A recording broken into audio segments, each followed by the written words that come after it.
परमेश्वर ने मुझे गुड फ्राइडे के दिन वचन के लिए खड़ा किया है, तो मैं परमेश्वर का धन्यवाद करती हूँ और ऐसे मौके देने के लिए दी को भी धन्यवाद करती हूँ। आइए हम देखते हैं सातवां वचन में मेरा हिस्सा में पहला वचन आया है, तो देखते हैं क्या कहते हैं। लूका का 23 का 34। तब यीशु ने कहा, हे पिता, इन्हें क्षमा कर, क्योंकि ये जानते नहीं कि क्या कर रहे हैं। और उन्होंने चिट्ठियाँ डालकर उसके कपड़े बांट लिए।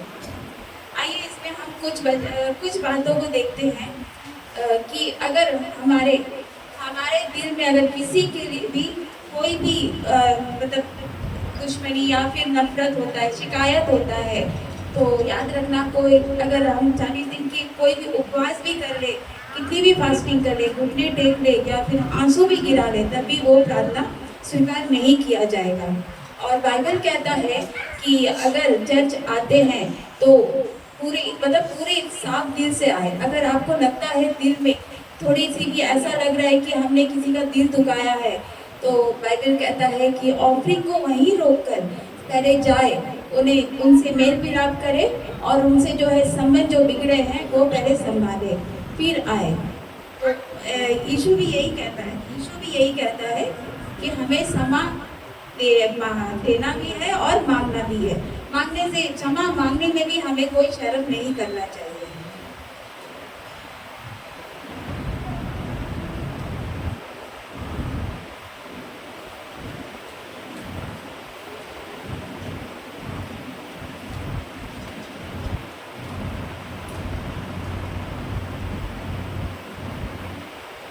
और यीशु ने हमें क्षमा एक दिन में क्षमा मांगने के लिए 490 बार की आज्ञा दी है। तो ऐसा तो नहीं है कि कोई भी 490 बार गलती करे और हम क्षमा कर ही ना पाए, हम थक जाए, ऐसा तो नहीं है। हमारे पास 490 करते करते कितना क्षमा हमारे पास जमा है, जो हम हर दिन हर एक को क्षमा कर सकते हैं, जिसे हमें करना चाहिए।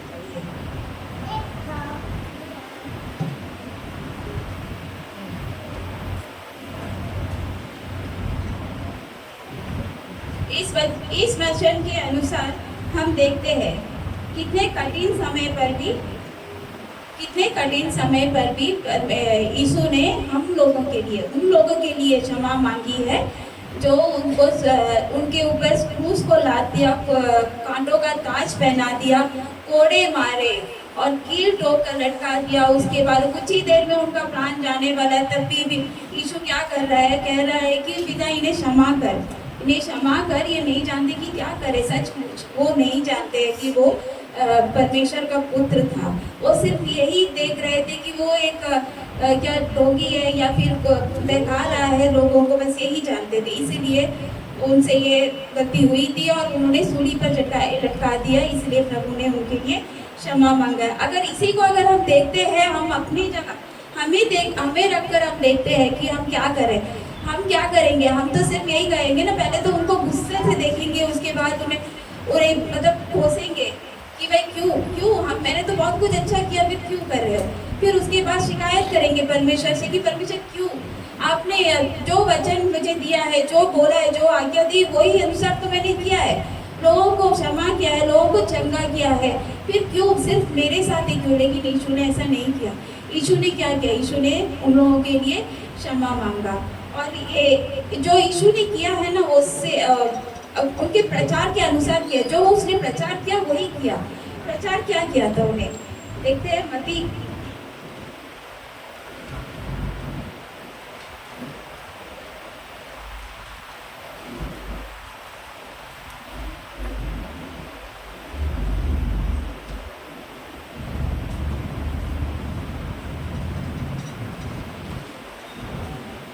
के 5 का 44 में उन्होंने प्रचार क्या किया था?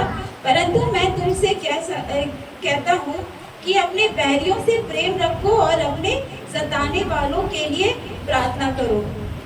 और परमेश्वर का और इसके कारण परमेश्वर ने मतलब अब खुद भी क्षमा कर रहे हैं सबको, और हमें भी यही आज्ञा दे रहे हैं कि क्षमा करना सीखो।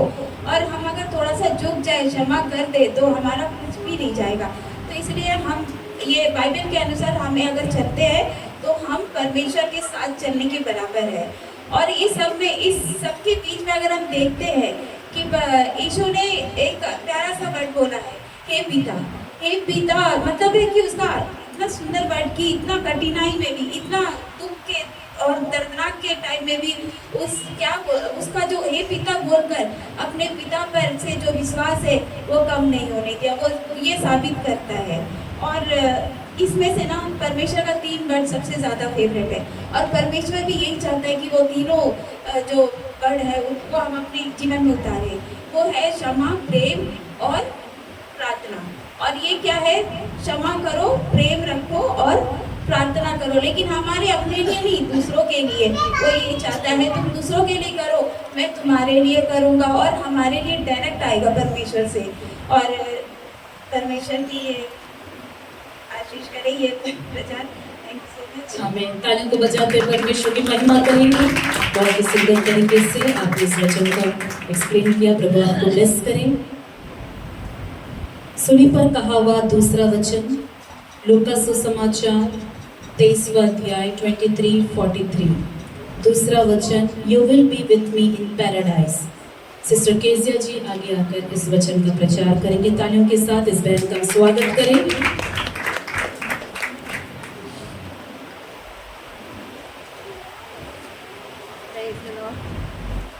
Praise the Lord. దేవుని నామానికి స్తోత్రములు. మీకు అందరికీ నా హృదయపూర్వక వందనములు. ప్రభు ఇచ్చిన నాకు రెండవ మాట ఏమిటనగా లూకా సువార్త 23:43 అందుకు ఆయన, నేడు నీవు నాతో కూడా పరదేశంలో ఉందువని నిశ్చయముగా నీతో చెప్పుచున్నాను అనేను. దీనికి కొద్దిగా పై వైపు వెళ్ళి 39 నుంచి మనం చదివినట్లయితే, వేలాడవేయబడిన నేరస్తులలో ఒకడు ఆయనను దూషించుచు, నీవు ఈ క్రీస్తువు కదా, నిన్ను నీవు రక్షించుకొనము, మమ్మను కూడా రక్షించుమని చెప్పెను. అయితే రెండవ వాడు వారిని గద్దించి, నీవైతే శిక్షావిధిలో ఉన్నావు గనుక దేవునికి భయపడవా? మనకైతే ఇది న్యాయమే. మనము చేసిన వాటికి తగిన ఫలము పొందుచున్నాము కానీ ఈయన ఏ తప్పదేయో తెలియదని చెప్పి ఆయనను చూచి, యేసు నీ రాజ్యములోనికి వచ్చినప్పుడు నన్ను జ్ఞాపకము చేసుకోమనెను. ఇక్కడ చూచినట్లయితే గొల్గొతా కొండ పైన యేసుతో పాటు ఇద్దరు దొంగలు, అంటే డిస్మాస్ అండ్ గెస్టాస్ అనే ఇద్దరు వ్యక్తులు ఉన్నారు. వాళ్ళని కూడా సిలువ వేయబడ్డారు.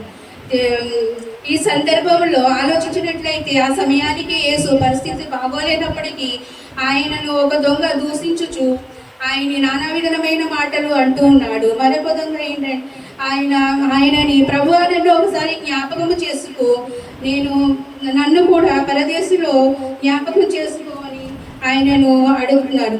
అంటే ఫస్ట్ వ్యక్తి అనే మాటలను ప్రభు ఆయన వినడం లేదు, ఆయనకి జవాబు ఇవ్వడం లేదు. రెండవ వ్యక్తి అనేటప్పుడు ఆయన మాటలకు జవాబు ఇస్తున్నాడు. ఆయన మాటలను ఆలోచించి ఆయనను జ్ఞాపకము చేసుకుంటామని ఆయన అనుకున్నాడు.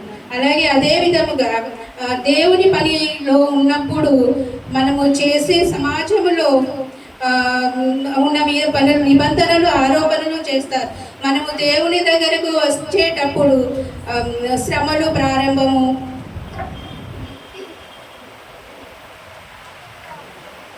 శ్రమలు ఎన్నో ప్రారంభం అవుతూ ఉంటాయి. వ్యాపారంలో కానీ చేసినప్పుడు, జాబ్లో కానీ, లోకప్రధానమైన పనుల్లో చేసే మనల్ని ఎవ్వరూ ఏమీ అనరు. అదే మనం దేవుని పనికి చేయాలని ముందుకు వస్తే అప్పుడు అందరూ మనల్ని, ఎందుకు దేవుని పని చేస్తానికి ఎదురుకు వెళ్తున్నావు ఏంటి అనేసి మనల్ని చాలా క్వశ్చన్స్ వేస్తూ ఉంటారు. లోకము మాటలు మనము పట్టించుకోకూడదు. పరిస్థితులు బాగోలేనప్పటికీ అయినా ఎంతోమంది ఎన్నో మాటలు మనల్ని అంటూ ఉంటారు. సేవకులుగా, దేవుని పిల్లలముగా మనము దేవుని ఎదుట యథార్థంగా ఉన్నంత వరకు ప్రపంచంలో కోడై కూసినా సరే మనము పట్టించుకోకుండా ఎదురికి కొనసాగాలి.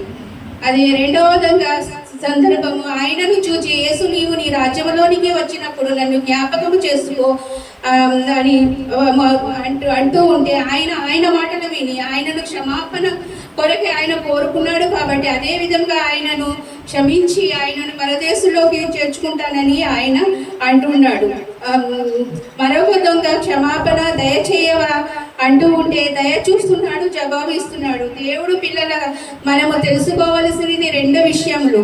మన తండ్రి పని ఉన్నప్పుడు మానసికంగా ఎన్నో సందర్భాల్లో కృంగిపోతూ ఉంటాము. అప్పుడైతే కృంగిపోయినా సరే అప్పుడు మనలను లోకము అని అంచివేస్తుంది. పరిస్థితులు లేకపోయినా నన్ను రక్షించవా అని అడిగితే తప్పకుండా ఆ వ్యక్తిని పరిస్థితులు మనకు బాగాలేకపోయినప్పటికైనా రక్షణ అందించాలి. అతని గురించి మనం తెలుసుకొని ఆయనకు సహాయం కొరకై మనము సిద్ధపడాలి.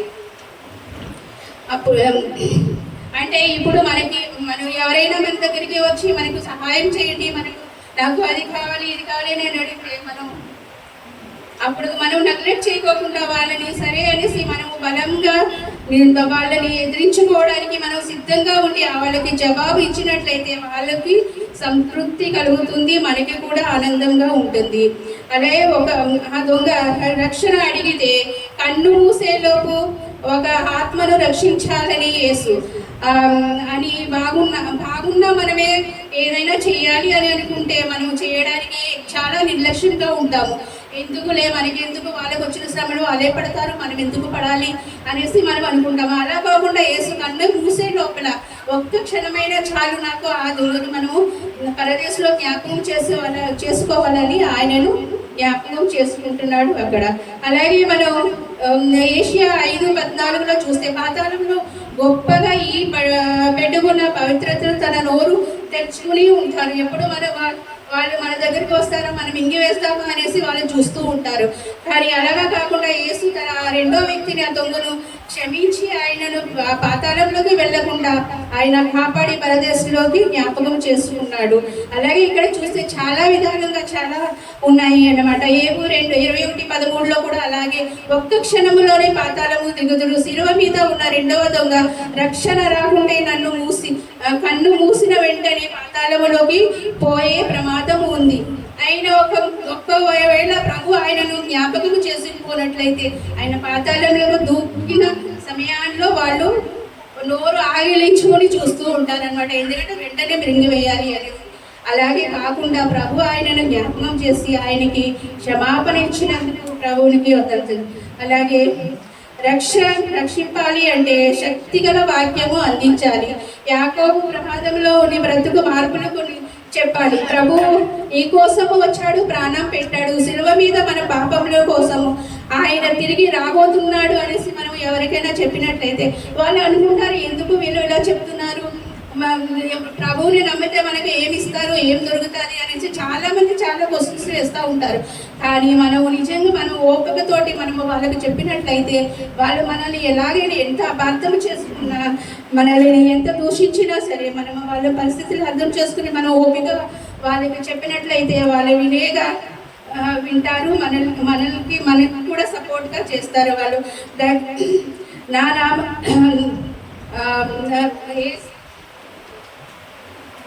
రక్షణ కోసం మన దగ్గరికి ఎవరైనా వచ్చి మనసు బాగాలేదు అనేసి మనము చెప్పకూడదు. వాళ్ళు ఏదైనా మన దగ్గరికి వచ్చి ఒక విషయాన్ని గురించి మనకు దీనికి ఎక్స్ప్లెయిన్ చేయండి అనేసి మనల్ని అడిగితే మనం దాన్ని నెగ్లెక్ట్ చేయకోకుండా వాళ్ళకి వివరిస్తే వాళ్ళు సంతృప్తి పొందుతారు. మనకి కూడా చాలా హ్యాపీగా ఉంటుంది.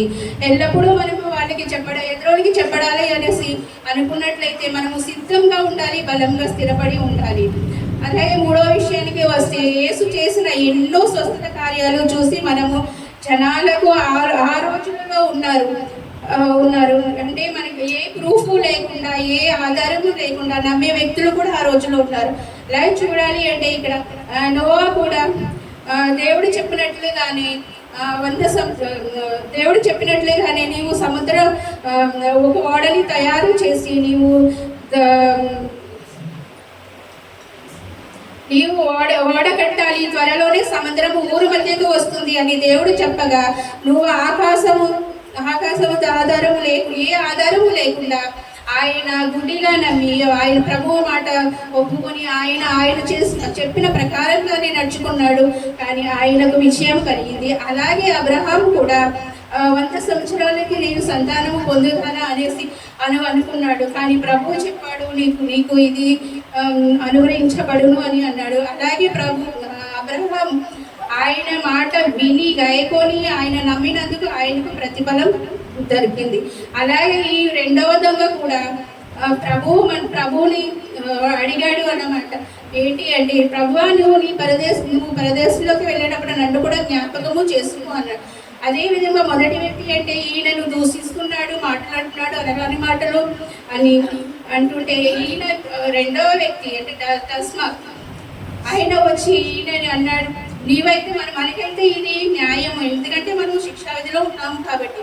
కానీ రెండవ వ్యక్తి అలాగా కాదు, ఈయన పక్షాతాపం పడ్డాడు, ఆయనని క్షమించమని అడిగాడు. పరదేశంలో నీ నిత్య రాజ్యంలో నన్ను జ్ఞాపకం చేసుకొని అడిగాడు. తప్పకుండా ప్రభు ఆయనను జ్ఞాపకం చేసుకున్నాడు కాడ. ఆయన చనిపోకముందు లాస్ట్ కడవరి సమయంలో ఆయనని జ్ఞాపకం చేసుకున్నాడు, ఆయనకి నిత్య జీవము కలిగింది. అలాగే ఈ లాస్ట్ రైడింగ్లో కూడా ప్రభు రాకడ త్వరలోనే ఉంది కాబట్టి మనము కూడా మనం చేసిన పాపములను క్షమించమని ప్రభువుని అడిగితే తప్పకుండా దొంగకు అనుగ్రహించినట్లే మనకి కూడా ప్రభు మనకి నిత్యంగా పరలోకంలో మనకు నిత్య జీవము పరదేశంలో మనకు కలుగుతుంది. ఈ వాక్యాలు మనం అందరం ధ్యానం చేయాలి. ఎందుకంటే ఇందులో కానీ పశ్చాత్తాపం ఒకటే ఉందన్నమాట. మనం చేసిన ఎన్నో తప్పులు చేస్తాం, మనం చర్చలు అందరము బాగానే ఉంటున్నాం, కానీ బయటకు వెళ్ళినప్పుడు మళ్ళీ అదే రొటీన్ అయిపోతుంది అనమాట. అవన్నీ కాకుండా మనం చేసిన తప్పుల్ని ఒప్పుకొని పశ్చాత్తాపము పడితే నిశ్చయంగా రెండవ దొంగకి దొరికినట్లుగా నిత్య జీవము పరదేశం అలాగే మనకి కూడా దొరుకుతుంది. ఈ వాక్యాన్ని దేవుడి దీవించి ఆశీర్వదించాం. आमीन। तालियों को बजाकर परमेश्वर के नाम की महिमा करेंगे। आमीन। प्रभु को महिमा मिले। सूली पर यीशु मसीह का कहा हुआ तीसरा वचन, भाई शुभाकर इस वचन को प्रचार करेंगे। आकर तालियों के साथ इस भाई का स्वागत करें। यूहन्ना सुसमाचार 19वां अध्याय 26 से 27। Open behold your son.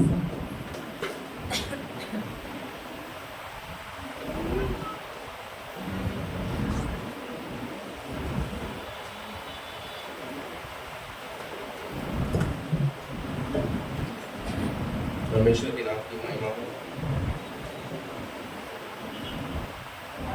समय दिए वाला दीदी नान जी और कलीसिया के तमाम विश्वासियों को यीशु मसीह के नाम से मैं हार्दिक अभिनंदन करता हूँ। परमेश्वर के महान अनुग्रह से आज सूली पे कहा हुआ तीसरी बात को मैं आपके सामने कुछ बातों को मैं बताना चाहता हूँ।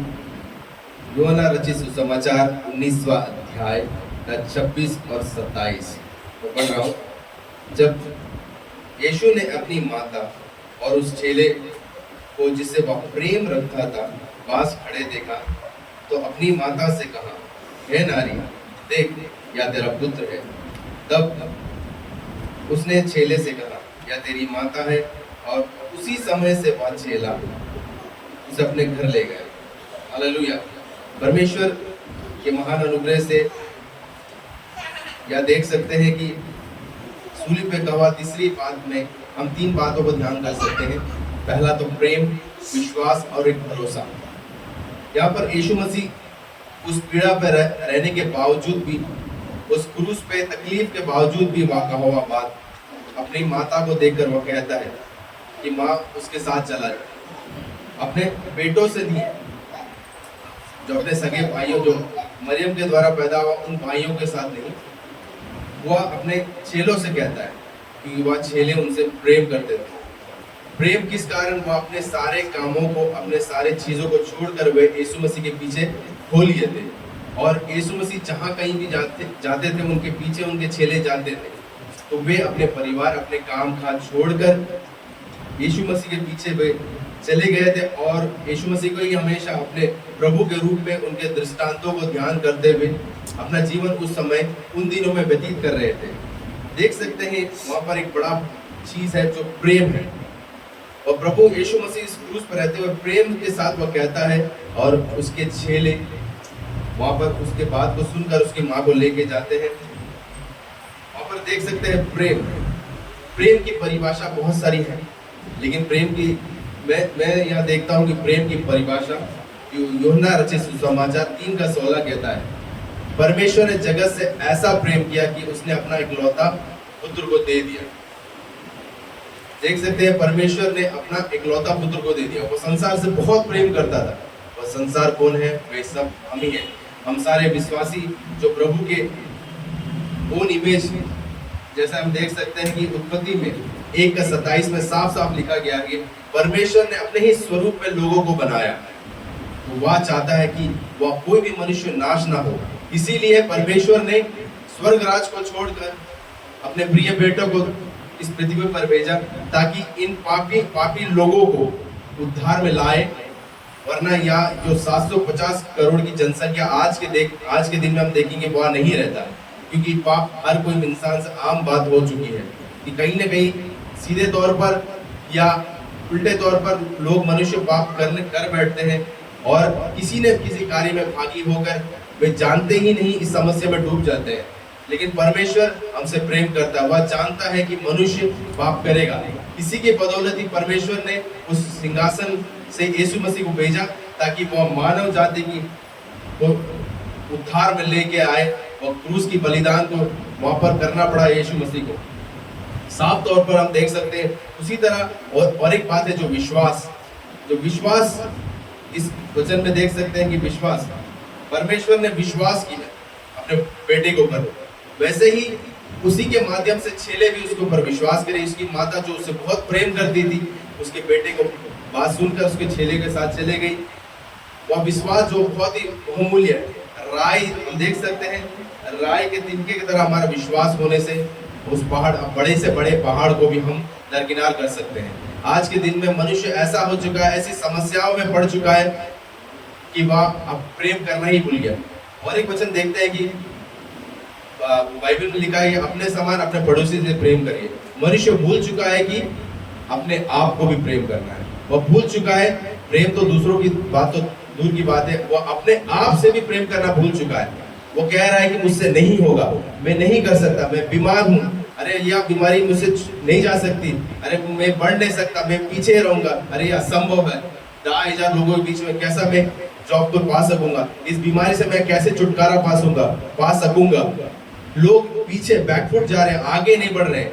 परमेश्वर का कलाम जीवित वचन कहता है कि राय भर का विश्वास। बड़े से बड़े पहाड़, वो पहाड़ कुछ भी हो सकता है आपके जीवन में, आर्थिक तंगी हो सकती है, बीमारी हो सकती है, या कोई भी कार्य हो सकता है, लेकिन परमेश्वर यहाँ पर वचन के माध्यम से कहता है कि आपका विश्वास राय भर के छोटी से दाने के तरह होने से बचा और वह समस्या आपके सामने से वो छूमंतर हो जाएगी। तो आज के इस वचन का मुख्य भाग प्रेम, विश्वास और भरोसा।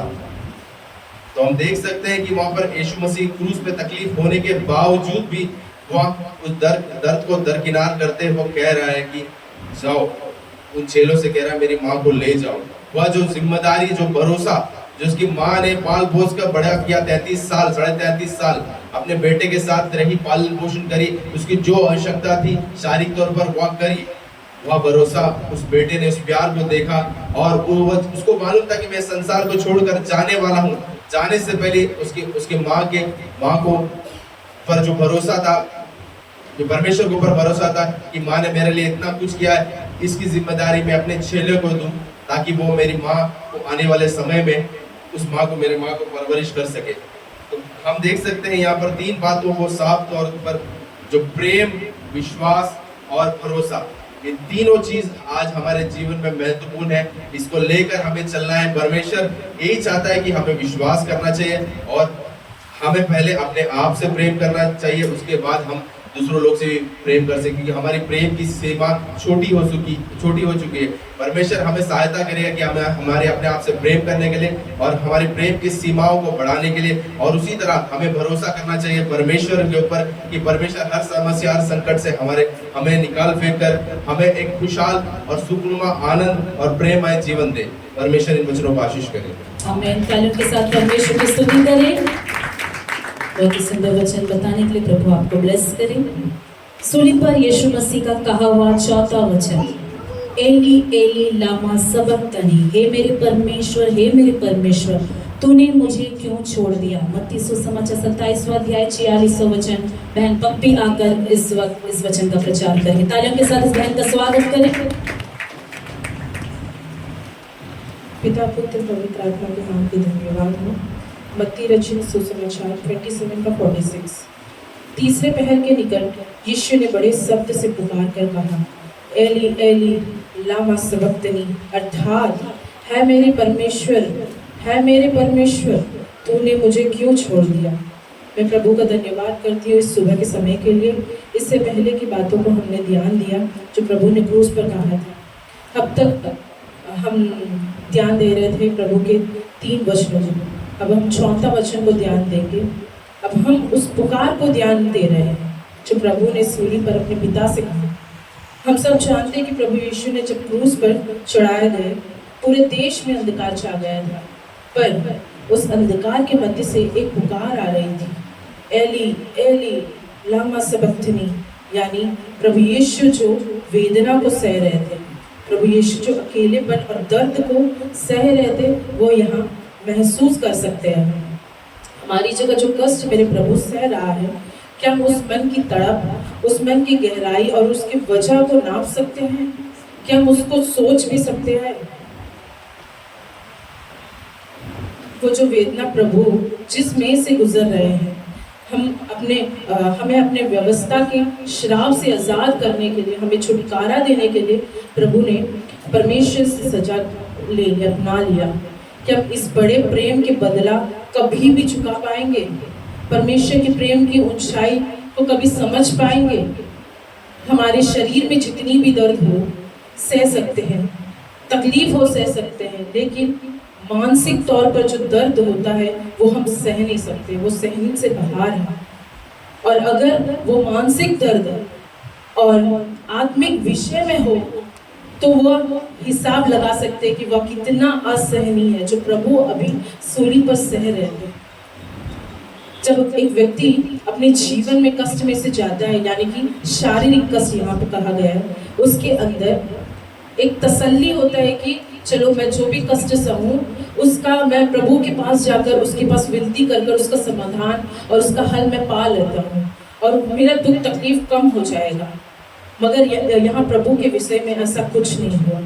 वचन संहिता के 42वां वचन, उस 42वां अध्याय 5वां वचन में यहाँ दाऊद का प्रार्थना लिखा हुआ है मेरे प्राण तू क्यों गिरा जाता है, तू अंदर ही अंदर क्यों व्याकुल है, परमेश्वर पर आशा लगाए रहे, क्योंकि मैं उसके दर्शन के उद्धार पाकर फिर उसका धन्यवाद करूंगा।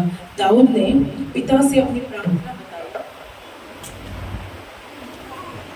कि उसका प्राण व्याकुल हो रहा है प्रभु के लिए।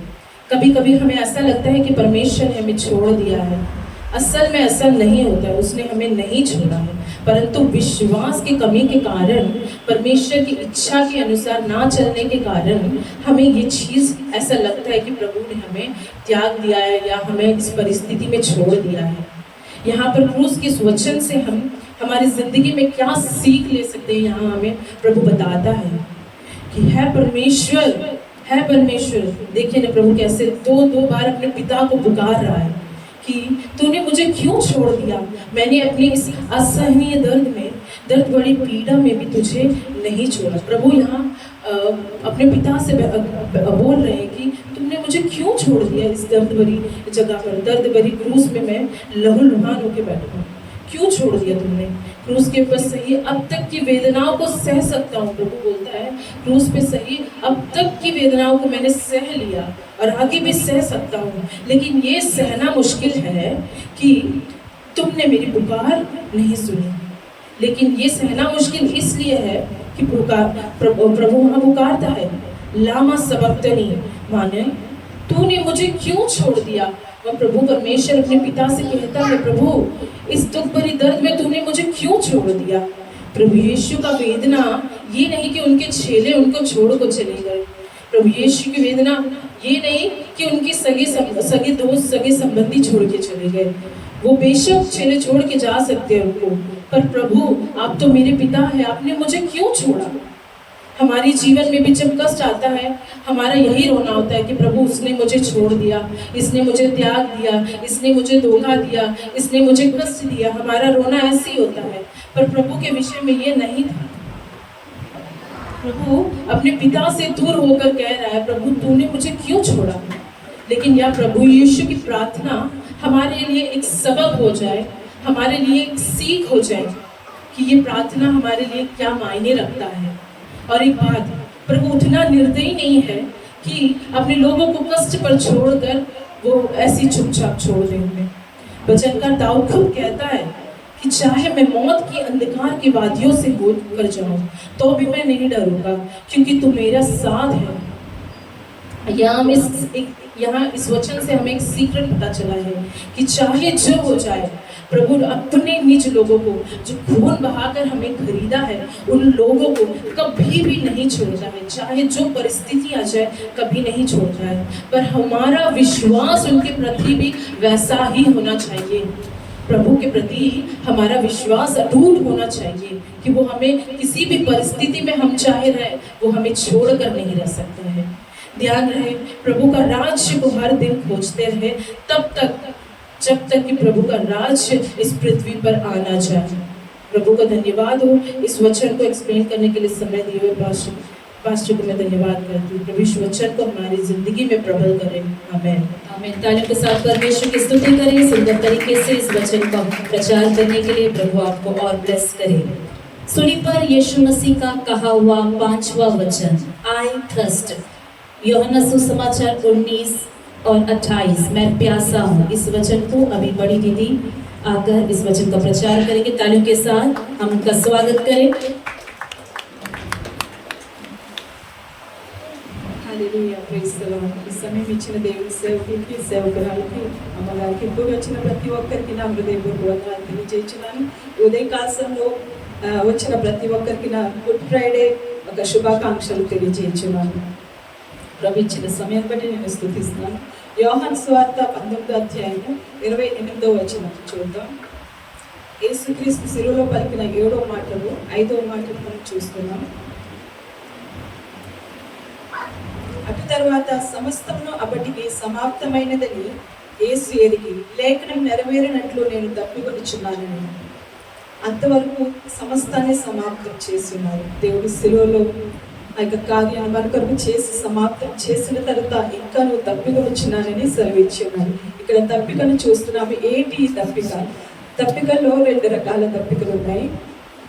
ఒకటి శరీరానుసారమైన తప్పిక, ఒకటి ఆత్మానుసారమైన తప్పిక। మొట్టమొదటిగా మనం చూద్దాం, యేసుక్రీస్తు మన కొరకు ఈ లోకంలో మనుష్య కుమారుడిగా ఈ లోకంలో జన్మించి మనుషుడిగా పుట్టి మన కొరకు ఆయన ఈ కలువరి శిలువను ఆయన కలువరి శిలువలో బలియాగమై ఉన్నాడు। ఆ యొక్క కలువరి శిలువలో మన కొరకు మన పాపాన్ని, మన శాపాన్ని, మన రోగాన్ని అన్నిటినీ ఆయన భరించి ఉన్నాడు। అయితే యేసుక్రీస్తు ఈ యొక్క గెత్సెమనే తోటలో ఒక రోజు ముందు ఆయన పట్టబడి ఉన్నాడు।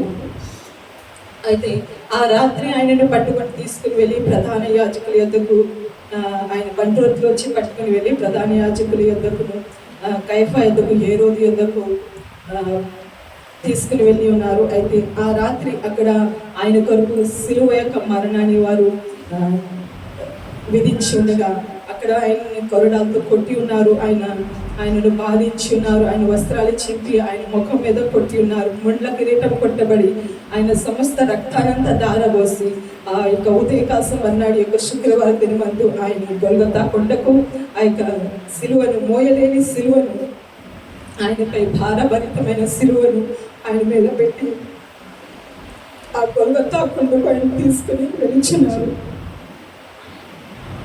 అయితే ఆయన ఎంతో భారభరితమైన సిలువను మన కొరకు, నా కొరకు, మీ కొరకు ఆయన సిలువను మోసి ఉన్నాడు।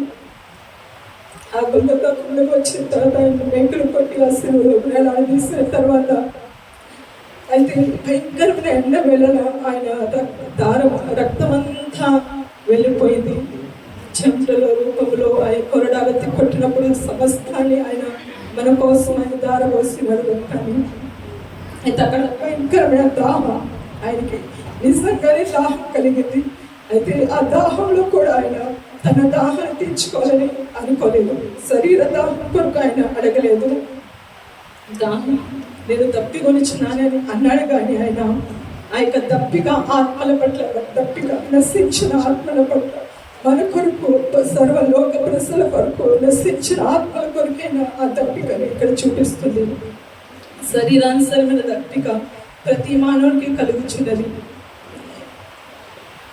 ఎలాగైతే ఆ శరీరమైన దప్పిక ఏంటంటే కీర్తన 78:20 చూస్తున్నాము. ఆయన బండను కొట్టగా నీరు ఉడికెను, నీళ్లు కాలువలే పారేను.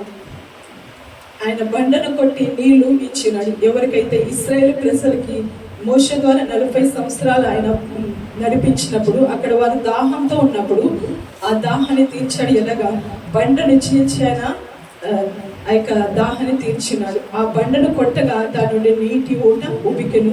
వాటి నుండి ఆ ఇశ్రాయేలు ప్రజలు త్రాగి ఉన్నారు. అయితే అక్కడ ఆయన పోషించాడు, ఆయన నీటిని ఇచ్చాడు ఆయన. అయితే ఆ బండ ఎవరంటే మన ప్రభువైన యేసుక్రీస్తే ఆ బండ. అదేవిధంగా మనం చూస్తున్నాం.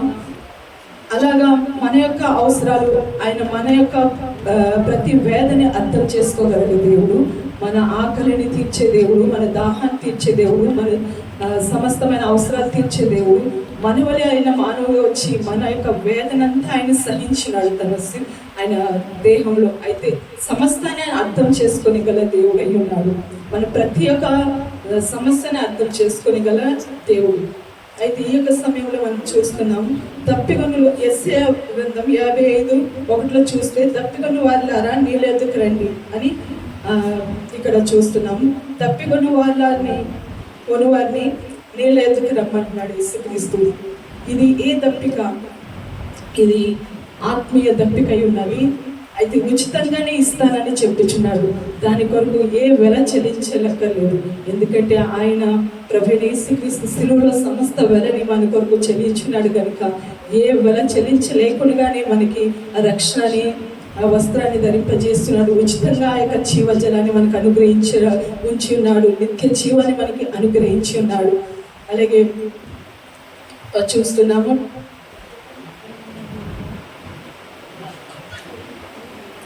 ఆత్మీయ దప్పిక ఏంటంటే మనం సమరయ స్త్రీని చూస్తున్నాం. యోహాను సువార్త 4వ అధ్యాయంలో 7వ వచనం నుండి 14 వరకు చూస్తే ఒక సమరయ స్త్రీని అక్కడ యేసుక్రీస్తు కలుసుకున్నాడు. అక్కడ నాకు దాహం ఇమ్మని ఆయన అడుగుచున్నాడు. అయితే ఈ యొక్క వాక్యము యొక్క అంతా మనకు తెలిసే ఉన్నది. ఈ యొక్క స్టోరీ కూడా మనకు తెలుసు. అక్కడ యేసుక్రీస్తు ఆ యొక్క భావ్యతకు యాకోబు భావ్యతకు వస్తారు. అక్కడ సమరయ స్త్రీ వస్తుంది. నేనిచ్చు నీళ్లు త్రాగువాడు ఎన్నడూ తప్పికొనడని ఆ స్త్రీతో చెప్పుచున్నప్పుడు ఆ నీళ్లు నాకు కూడా కావాలని ఆ స్త్రీ అడిగినప్పుడు అయితే నీ పెనిమిటిని తీసుకురా అని యేసుక్రీస్తు అక్కడ అడుగుచున్నాడు. తీసుకుని రమ్మంటుంటే అయితే ఆయన ప్రవక్త అని ఆమె తెలుసుకున్నది. అక్కడ నాకు పెనిమిట్ లేరే అని ఆమె చెప్తే నీకు పెనిమిట్ లేరని తెలుసు కానీ ఇంతకుముందు 5 పురుషులతో నీవు ఉన్నావు, ఇప్పుడు 6వ పురుషులతో ఉన్నావని యేసుక్రీస్తు అక్కడ చెప్పినప్పుడు తన పాపానంతా పట్టబయలైనప్పుడు అయితే ఆమె తన పాపాన్ని వదులుకొని తన ఊరిలో అందరికీ సువార్తను ప్రకటించి ఉన్నది. అయితే ఆ యొక్క పాపపు దప్పిక ఆ యొక్క స్త్రీలో ఉన్నది ఏంటంటే పాపం వచ్చిన దప్పిక. అయితే ఈ రోజును యేసుక్రీస్తు మనల్ని అడుగుచున్నాడు, నీవు ఏ దప్పికతో ఉన్నావు? ఆత్మీయ దప్పిక ఉన్నదా? శారీరక దప్పిక ఉన్నదా? ప్రేమ అనే దప్పిక ఉన్నదా? పాపం అనే దప్పిక ఉన్నదా? ఈ లోక ఆశలు అనే దప్పిక ఉన్నదా? ఏ దప్పికతో మనం జీవిస్తున్నాం ఈ రోజు? ప్రభు అడుగుచున్నాడు, నువ్వు ఏ దప్పికలో ఉన్నావు? ఈ యొక్క శరీరమైన క్రియలు అనే దప్పికలో ఉన్నావా? ఈ యొక్క లోక ఆశలు అనే దప్పికలో ఉన్నావా? దేని కొరకు నీవు జీవిస్తున్నావు? మన ఆశ ఏంటి? మన దప్పిక ఏంటి? మన దేని కొరకు దప్పికొని ఉన్నాం? ప్రభు అయిన యేసుక్రీస్తు మనతో చెప్పుచున్నాడు, దప్పిక కలిగి మనం ఉండాలి. ఏంటంటే అది ఆత్మల పట్ల దప్పిక, మన యొక్క దేవుని పట్ల దప్పిక కలిగి ఉండాలని, ఇతరులకు మనము సువార్త చెప్పే విషయంలో దప్పిక ఉండాలి. యేసుక్రీస్తు ఎలా అయితే తండ్రి యొక్క చిత్తాన్ని ఇక్కడ నెరవేర్చింది, నేను లేఖనం నెరవేరినట్లు దప్పికొనుచున్నాను అని అన్నారు. అయితే కీర్తన 22:15 మనం చూసినట్లయితే నా బలం ఎండిపోయిను, చిల్ల పెంకు వలె ఆయను, నా నాలుక నా దవడను అంటుకొని ఉన్నది అని ఇక్కడ దప్పిక ఎంతైతే ఆయన దప్పిక కొని ఉన్నాడో ఇక్కడ వాక్యంలో చూస్తున్నాము. అలాగే 69 కీర్తన 21వ వచనంలో వారి చేదు నాకు ఆహారంగా పెట్టింది, నాకు దప్పి అయినప్పుడు చిరకను త్రాగనిచ్చింది. అయితే ఆయన తప్పికొనుచున్నాను అని అన్నప్పుడు వారి చిరకని వారి చేదైన అనుభవాన్ని వారి యేసు యొక్క నాలుగుకి చేదనిచ్చి ఉన్నారు. చిరకను ముంచి ఆయన నోటిని తగిలించి ఉన్నారు. అయితే ప్రభువు ఎంతగా దప్పికొన్నాడంటే ఆ యొక్క శ్రమను అనుభవించి కూడా ఆ శిలువలో కొద్ది క్షణాల్లో తన ప్రాణాన్ని విడిచిపెట్టే సమయంలో కూడా నేను దప్పికొంచున్నానన్నాను. నా కొరకు, నీ కొరకు, సర్వలోకము కొరకు ఆయన దప్పికొంచున్నాను. ఎందుకంటే ఆ యొక్క మరణ శిక్ష నుండి విడిపించాలని, ఈ యొక్క అగ్ని గుండం నుండి తప్పించాలని, ఆ పరలోక రాజ్యం, ఆ జీవ గ్రంథంలో మన పేరు లిఖించబడాలని ఆ యొక్క జీవ జలాన్ని మనకి ఇచ్చి ఉన్నాడు దేవుడు. ఆ యొక్క పరలోక రాజ్యంలో నిత్య జీవంలో మనం ఉండాలని ఆయనకు ఆశ ఉన్నది, ఆయనకు దప్పిక. ప్రభువు కూడా అది కోరుచున్నాడు. మనం కూడా అటువంటి ఆశ కలిగి ఉండాలని, దప్పిక కలిగి ఉండాలని, యేసుక్రీస్తు కొరకు మనం జీవించాలి. ఆయన తండ్రి యొక్క చిత్తాన్ని ఎలాగైతే యేసుక్రీస్తు నెరవేర్చున్నాడు, అలాగే మనం కూడా దేవుని యొక్క చిత్తాన్ని, యేసు యొక్క చిత్తాన్ని మనం నెరవేర్చాలి. ఆయన చెప్పిన ఆజ్ఞలు నెరవేర్చాలి. యేసుకు నచ్చినట్లుగా మనం జీవించాలి. ఆయన కొరకే మనం జీవించాలి. అదే మన దేవుని యొక్క చిత్తమై ఉన్నది, అదే ఆయనకు తప్పికై ఉన్నది. మనం కూడా ఇతరుల కొరకు తప్పిక కలిగి జీవించాలి. అలాగే దేవుని యొక్క చిత్తాన్ని కూడా నెరవేరుస్తూ ప్రతిదినం ఆయన కొరకు మనము నమ్మకంగా జీవిస్తే దేవుని యొక్క చిత్తాన్ని నెరవేర్చిన వారమై ఉంటాం. దేవుని యొక్క వాక్యాన్ని ఉదయకాశం అందరి కొరకు ఆస్వాదించి దీవించిన గాక. तालियों को बजाकर परमेश्वर की स्तुति करेंगे। अद्भुत वचन को प्रचार करने के लिए प्रतिनिधि को आशीष करे और इस्तेमाल करे। यीशु मसीह का सूली पर कहा हुआ छठा वचन, इट इज फिनिश्ड, समाप्त हुआ। यूहन्ना सुसमाचार 19वां अध्याय 30वां वचन। इस वचन को नवमी से सुनाकर प्रचार करेंगे। तालियों के साथ हम जो है बहन का स्वागत करें।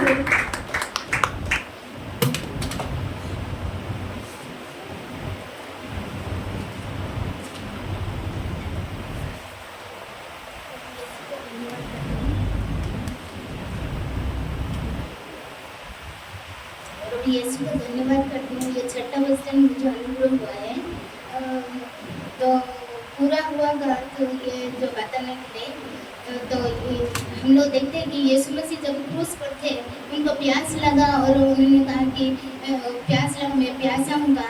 और जब वो पानी का जगह पर वहाँ सिरका दिया गया और सिरका लेते ही कहा कि पूरा हुआ। ये यूहन्ना का 19:30 वचन पर ये लिखा कि पूरा हुआ।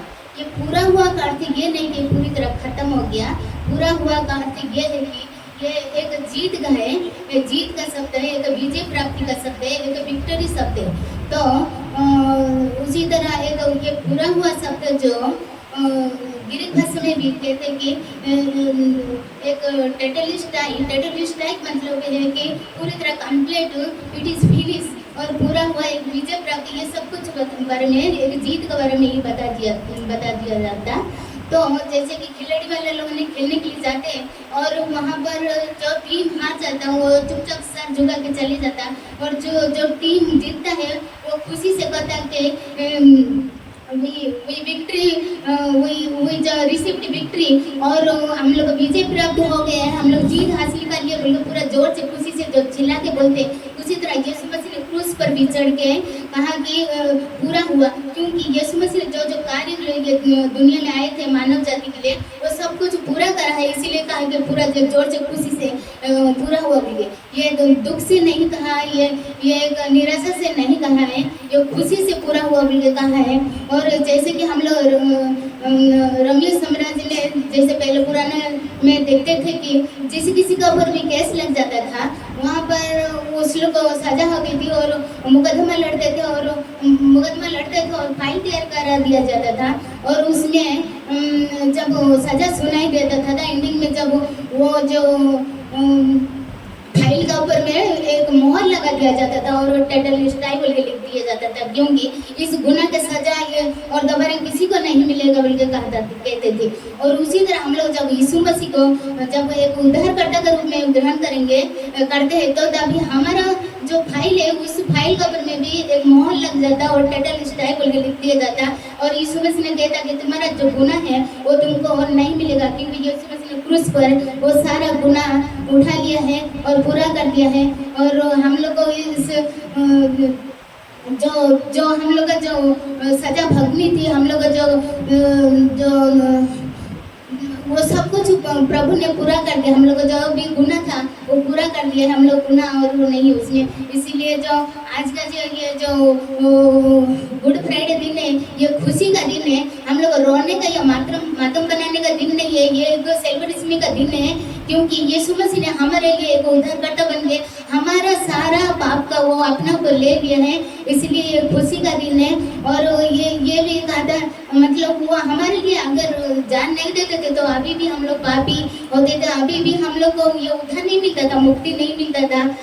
और ये भी कहा वचन में है कि हमारे लिए वो एक उद्धार का मार्ग है, बना खोल दिया, वो उद्धार का मार्ग खोल दिया। पहले ऐसा कोई ये नहीं रास्ता नहीं था कि हम लोग मंदिर में पहुंच सकते या स्वर्ग में पहुंच सकते, मंदिर में बिल्कुल नहीं पहुंच सकते। पुराना नियम में जो वहाँ पर जो भी पापी लोग प्रायश्चित करने के लिए बलि चढ़ाने के लिए जाते थे पुराना नियम में, तभी उन लोग को जाते थे तो तभी मंदिर में सीधा प्रवेश नहीं कर पाते थे, वो महायाजक ही जाता था अंदर में। पहले पवित्र स्थान रहता था, फिर अति पवित्र स्थान, उसके अंदर जाकर बलि चढ़ाया जाता था। और किसी का जो बलि चढ़ाया जाता था पूरी तरह कंप्लीट नहीं होता था, कुछ ढापा दिया जाता था, वो जो क्षमा का जो पाप का है वो पूरी तरह कंप्लीट नहीं होता था। और यीशु मसीह ने हमारे लिए एक महायाजक बन के वो पवित्र स्थान पर खड़ा होकर, सूली पर खड़ा होकर हमारे लिए सारा पाप का अपना पर जो माफी के लिए, क्षमा के लिए जो अपना पर ले गया, वो बलिदान हो गया है और वो सब कुछ पूरा कर दिया, इसीलिए पूरा हो गया बोल के यहाँ पर भी कहा है। और यीशु ने जो ये दुनिया में आने का जो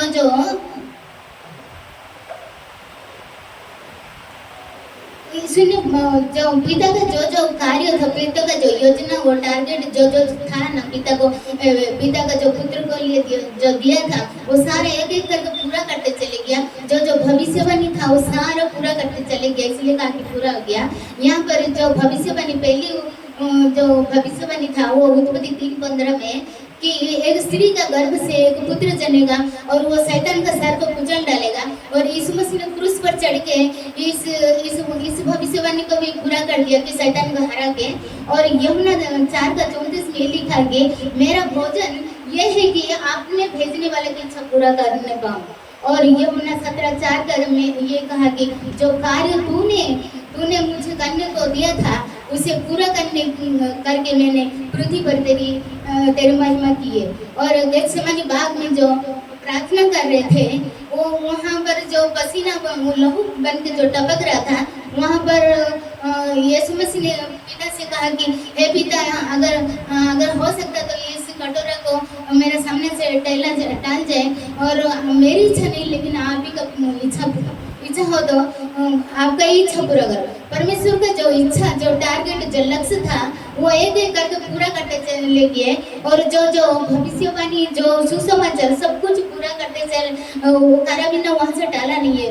वहाँ पर प्रेयर करते रहे और वहाँ पर दुख सहते गए। और जब गेत्सेमनी बाग में वहाँ पर प्रेयर करते थे। और मानव जाति का जो रिश्ता आदम का वाटिका में टूट गया था, जो आदम और हवा की वजह से, जो पाप की वजह से वो टूट गया था, जो मेल मिलाप वहाँ पर टूट गया था, जो कॉन्टैक्ट टूट गया था, वो सब यीशु मसीह ने क्रूस पर चढ़ के वो भी पिता से हम लोग से मेल मिलाप करा दिया। हम लोग कभी भी अब पिता कह सकते, कभी भी प्रेयर कर सकते, कभी भी मंदिर में आ सकते। और हम लोग सामने जो मंदिर का जो एक पर्दा हम लोग सामने था वो पूरी तरह फट चुका है, अभी कोई रुकावट नहीं है। और जो रोमियो 11:17 में हम लोग पहले जंगली जैतून का समान थे, लेकिन परमेश्वर ने हम लोग को पूरी तरह काट के छाट के अपने अंग में सटा दिया। और हम लोग अभी परमेश्वर का राज्य में वारिस भी हो गया, हम लोग पवित्र हो गए, हम लोग धर्मी हो गए हैं। और ये जो सृष्टि जो 6 दिन के अंदर में यीशु ने पूरा करके और 7वां दिन विश्राम लिया है। इस क्रूस पर भी जो 7वां वचन 7वां पल में जब बोले, तो ये 7वां वचन जब जान लिए है तब उससे पहले 6वां वचन था कि पूरा कर दिया। और यहाँ पर उत्पत्ति में भी छठा वचन में मानव को बनाया था, इंसान को बनाया था, और क्रूस पर छठा वचन को मानव के लिए ही एक नई सृष्टि बना दिया। और इसीलिए यीशु ने कहा कि सब कुछ पूरा हो गया। और जो जाने के बाद भी यीशु मसीह ने ये जो आत्मलोक में जो आत्मा लोग कैद थे, वहाँ पर जो आत्मा लोग, जो पुराना नियम में जो याजक लोग, भविष्यवाणी करने वाला लोग, विश्वास करने वाला लोग, वो सबका आत्मा कैद में था। वहाँ पर जाकर सुसमाचार सुना और वहाँ पर सुसमाचार सुना के उनको मुक्ति दिया और कहा कि तुम लोग जो पहले भविष्यवाणी कर रहे थे, एक मसीह आएगा, एक हम लोग उधार देगा, और वो मैंने सब कुछ कर चुका। और अभी ये जो अदालत की कुंजी है वो अभी मेरा हाथ में, इसीलिए कहा कि पूरा हुआ। परमेश्वर ने सब कुछ पूरा कर दिया। ये शैतान का जो दूतों को पूरी तरह हरा के, वो ऐसे ही गुलाम खलक जो मजा करके रखा था उसको पूरी तरह तोड़ के, उसका जो बल है, ताकत है, पूरी तरह उसको घड़ा दिया और पूरी तरह नाश कर दिया। इसीलिए यीशु ने कहा कि पूरा हुआ, और इसलिए हम लोग डरने की जरूरत नहीं है। इस पूरा हुआ का जो शब्द को मुझे बोलने के लिए मौका दिया, धन्यवाद। आइए तालियों को बजाते हुए परमेश्वर को महिमा देंगे। आमीन, हालेलुया। प्रभु आपको आशीषित करे और इस्तेमाल करे। हालेलुया। इस वक्त सूली पर कहा हुआ 7वां वचन प्रभु के दास जो है उनको ताली के साथ स्वागत करेंगे। सूली पर कहा हुआ 7वां वचन को हम सुनेंगे। आमीन।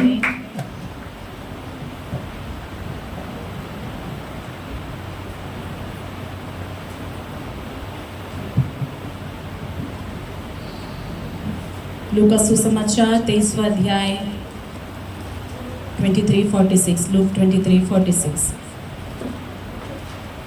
అప్పుడు యేసు గొప్ప శబ్దంతో కేక వేసి, తండ్రి, నీ చేతికి నా ఆత్మను అప్పగించుకొనుచున్నానని ఆయన ఇలాగు చెప్పి ప్రాణం విడిచాడు.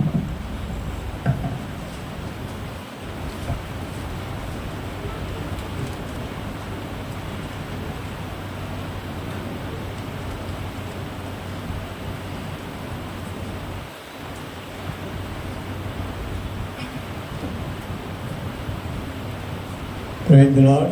Praise the Lord. Hallelujah. Hallelujah. Good Friday దినాన ప్రభు సన్నిధానికి వచ్చిన మీ అందరికీ కూడా ప్రభు అయిన యేసుక్రీస్తు నామములో నా వందనాలు తెలియపరుస్తున్నాను. गुड फ्राइडे के दिन प्रभु की उपस्थिति में आए हुए प्रत्येक जन को मेरा हृदय पूर्वक मैं धन्यवाद देता हूँ। హల్లెలూయా. हालेलुया। గుడ్ ఫ్రైడే మంచి శుక్రవారం అని పేరు పెట్టారు. गुड फ्राइडे अच्छा शुक्रवार इसको नाम दिया गया है। కానీ దీని నిజముగా ఈ దినం యొక్క పేరు పస్కా పండుగ. और सच में कहा जाए तो आज के दिन का जो पर्व का नाम है फसह का पर्व। ఈ దినమున ఇశ్రాయేల్ దేశంలో ఇశ్రాయేల్ ప్రజలు ఆ దేశంలో కానీ ప్రపంచంలో ఎక్కడ ఉన్నా వారు పస్కా పండుగను ఆచరిస్తారు. आज के दिन इजरायली चाहे वो इजराइल में हो या किसी भी देश में हो फसह का पर्व मनाते हैं। ఈ నెల ఇశ్రాయేలుకు మొదటి నెల. और आज का महीना जो है इजरायलियों के लिए पहला महीना ఈ है। నెల నిసాను మాసం అని చెప్తారు. నిసాను ఈ నెల పేరు. इस महीने का नाम निसान है। దీనికి మరొక పేరు ఉంది అబీబ్. इसका दूसरा और एक नाम है अबीब महीना। వేళ తారీఖు 14వ రోజు.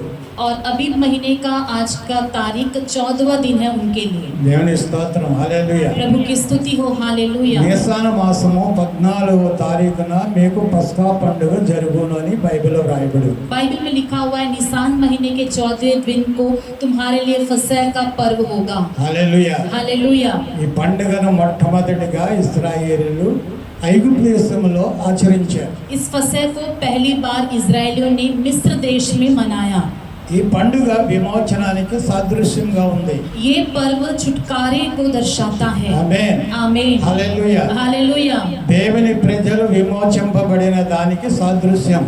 प्रभु के लोग छुटकारा पाए हैं, इसे दिखाता है ये पर्व। ఇక్కడ కూర్చున్న మనమందరం కూడా విమోచింపబడిన జనులము. यहाँ पर हम बैठे हुए सारे लोग छुटकारा पाए हुए लोग हैं। పస్కా గొర్రెపిల్ల యొక్క రక్తం ద్వారా కడగబడిన ప్రజలము. फसह के जो है उस मेमने के बलिदान के लहू से धुले हुए लोग हैं। పస్కా గొర్రెపిల్ల ఎవరు?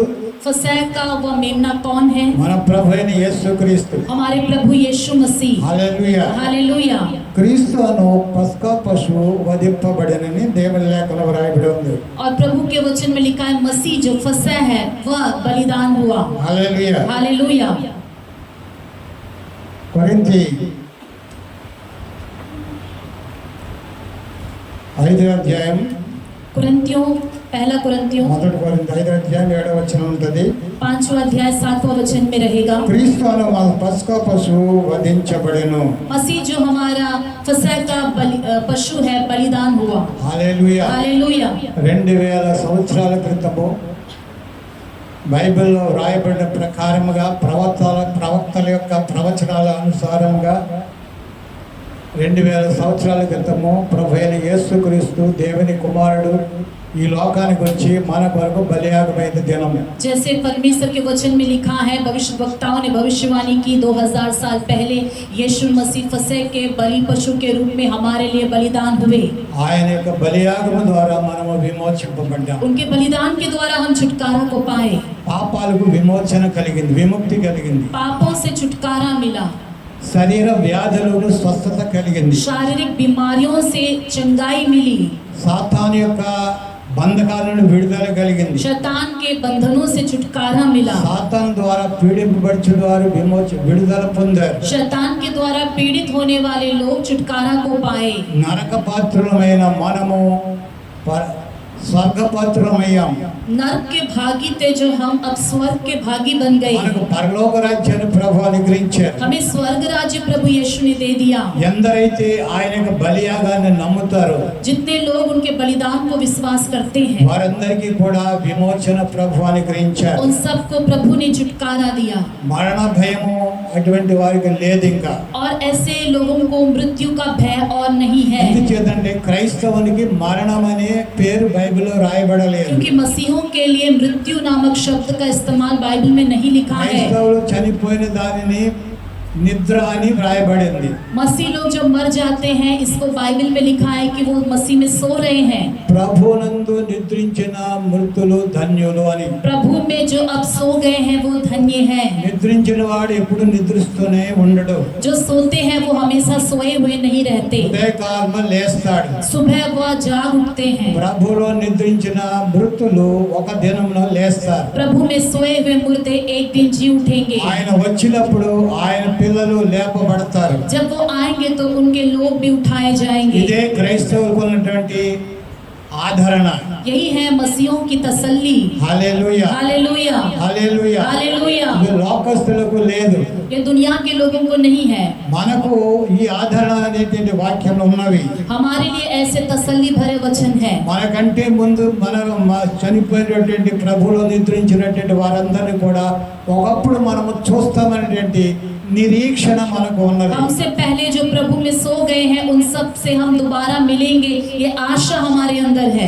మనము నిరీక్షణ కలిగిన వారము, హోప్ అనేది ఉన్నది మనకు. हमारे लिए आशा है। అది యేసుక్రీస్తునందు ఉన్న వారికి మాత్రమే. वो सिर्फ यीशु मसीह में जो है उनके लिए है। దేవునికి మహిమ కలుగును గాక. परमेश्वर को महिमा मिले। ఇంతవరకు 6 వాక్యాలు దేవుని బిడ్డలు చాలా అమూల్యముగా ప్రకటించారు. अभी तक 6 वचनों को प्रभु के लोगों ने बहुत ही अमूल्य तरीके से प्रचार किया। హల్లెలూయా. हालेलुया। అందరూ కూడా దేవుని వాక్యాలు నేర్చుకోవాలి. सबके सब परमेश्वर के वचनों को सीखना है। మనం చర్చిలో మాట్లాడడం నేర్చుకుంటే यदि हम चर्च में बात करना सीखेंगे బయట కూడా మాట్లాడగలం. बाहर भी हम बात कर पाएंगे। బయట కూడా అన్ని జనులకు మనం బోధించగలం. बाहर भी अन्य जातियों को हम सिखा पाएंगे। ప్రభువుని ఎరిగిన వారికి, जो प्रभु को नहीं जानते हैं, దేవుని రక్షణ తెలియని వారికి जो प्रभु के उद्धार को नहीं जानते ఈ हैं, రక్షణ సువార్తను మనం ప్రకటించగలం. इस उद्धार के सुसमाचार को हम प्रचार कर पाएंगे। हालेलुया। हालेलुया। ఈ రక్షణ అనేది ఈ దినమని ఏర్పడింది. ये उद्धार आज ही के दिन शुरू हुआ। ఇది విమోచన దినం. इसे छुटकारे का दिन हम कहते పాపికి हैं। విడుదల కలిగిన దినం. पापी को छुटकारा मिला हुआ ఈ दिन है ये। పస్కా పండుగ దినం. ये फसह का पर्व का दिन అందుకే है। దీనిని గుడ్ ఫ్రైడే అన్నారు. इसीलिए इसे अच्छा शुक्रवार ఇది कहा गया है। మంచి శుక్రవారం అని అందుకే అన్నారు. इसे बहुत ही अच्छा शुक्रवार इसीलिए कहा ఈ गया है। దినంలో మంచి ఉన్నది. इस दिन में अच्छाई है। నరకాన్ని పోతున్న పాపిని దేవుడు పరలోక రాజ్యానికి తీసుకుని వెళ్ళాడు ఆయన. नरक में जाने वाले पापी को प्रभु स्वर्ग राज्य में ले गए। వెను వెంటనే విమోచన కలిగింది. सुनते ही छुटकारा मिल गया। ఎవరికి? किसे? శిలువ మీద ఉన్నటువంటి ఒక దొంగ. सूली पर रहने वाले एक चोर को।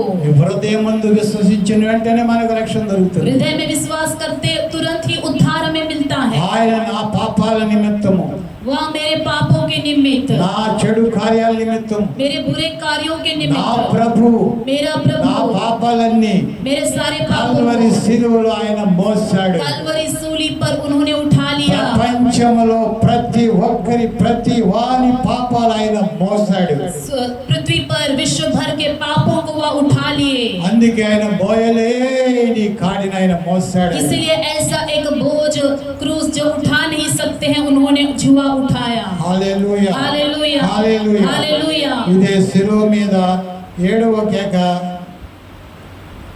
మనము చదువుదాం. ఇంతవరకు 6 యొక్క మాటలు మనం చదివాము. अभी तक हमने 6 वचनों को पढ़ा, अभी हम 7वें वचन को ఈ पढ़ेंगे। మాటలు కాదు, కేకలు, క్రై.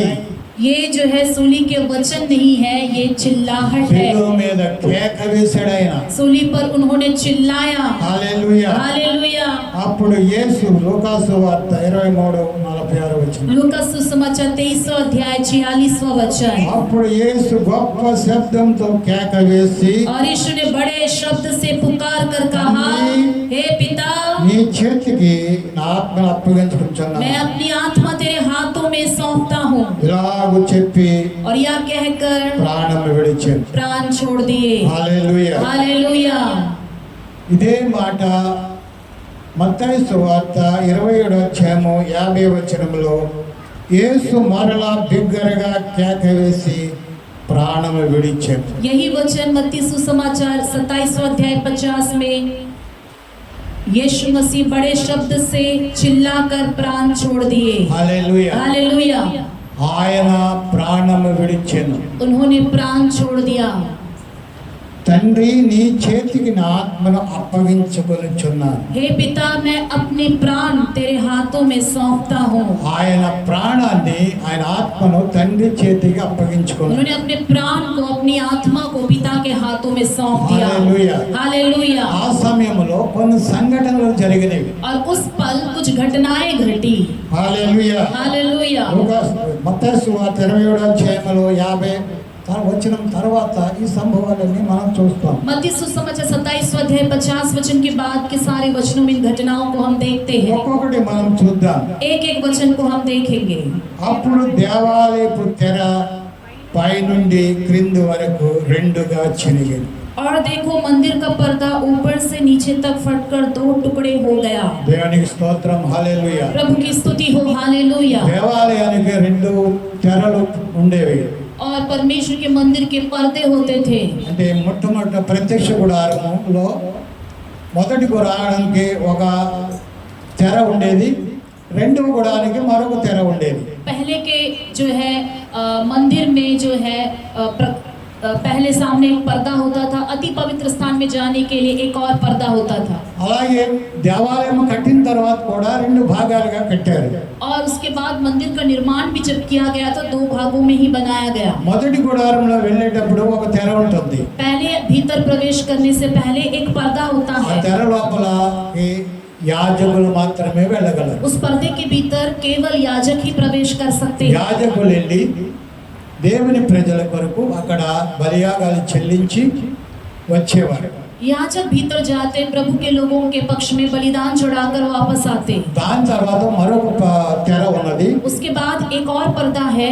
మొట్టమొదటిది పరిశుద్ధ స్థలం, पहला जो आंगन बाहर है पवित्र स्थान है, రెండవ తెర అతి పరిశుద్ధ స్థలం. और दूसरे पर्दे के भीतर अति पवित्र स्थान है। అక్కడ దేవుని యొక్క సన్నిధి ఉండేది. वहाँ पर परमेश्वर की उपस्थिति हुआ करती हालेलुया। है। हालेलुया। మందసమును కెరూబులను అక్కడ ఉండేవి. वहाँ पर संदूक करूब वहाँ पर हुआ करते थे. అక్కడ యాజకుడు ప్రతి దినము వెళ్ళడు. वहाँ पर याजक प्रतिदिन नहीं जाता है. నిత్యము బలులు అర్పించడానికి మొదటి గుడారంలోనికి యాజకుడు వెళ్ళడానికి అధికారం ఉన్నది. और पहले तंबू के भीतर ही जो है नित्य बलिदान चढ़ाने के लिए याजक को जाने का परमिशन है. రెండవ గుడారంలోనికి యాజకుడు వెళ్ళడానికి అధికారం లేదు. और भीतर के जो है तंबू में याजक को जाने का वहाँ पर परमिशन नहीं है. సంవత్సరంలో ఒక్కసారి మాత్రమే केवल साल में एक बार ही బలి అర్పించిన బలి రక్తము తీసుకొని లోనికి వెళ్తాడు. जो बलिदान है उसके लहू को लेकर वो साल में एक बार भीतर जाता है. హల్లెలూయా. हालेलुया. అప్పుడు కూడా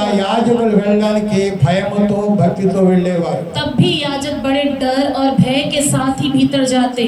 యాజకుడు ప్రత్యక్ష గుడారంలోని అతి పరిశుద్ధ స్థలములోనికి వెళ్ళాలి అంటే याजक पवित्र स्थान या अति पवित्र स्थान में भीतर जाना है तो తాను బలి రక్తం తీసుకొని उसे खुद बलि का लहू ఒక लेकर చేతిలో ధూప వేదిక తీసుకొని एक हाथों में धूप का जो वेदी को పూర్తిగా लेकर ధూపం వేయించు और पूरी तरह से धूप डालते हुए అంతా ధూపమయంగా అయ్యేటట్టుగా और वो पूरा जगह जो है धूप से भरकर ఈ రక్తము తీసుకొని ఆ యొక్క అతి పరిశుద్ధ స్థలంలో ప్రవేశించేవాడు. इस लहू को लेकर अति पवित्र स्थान में वो जाया करते थे.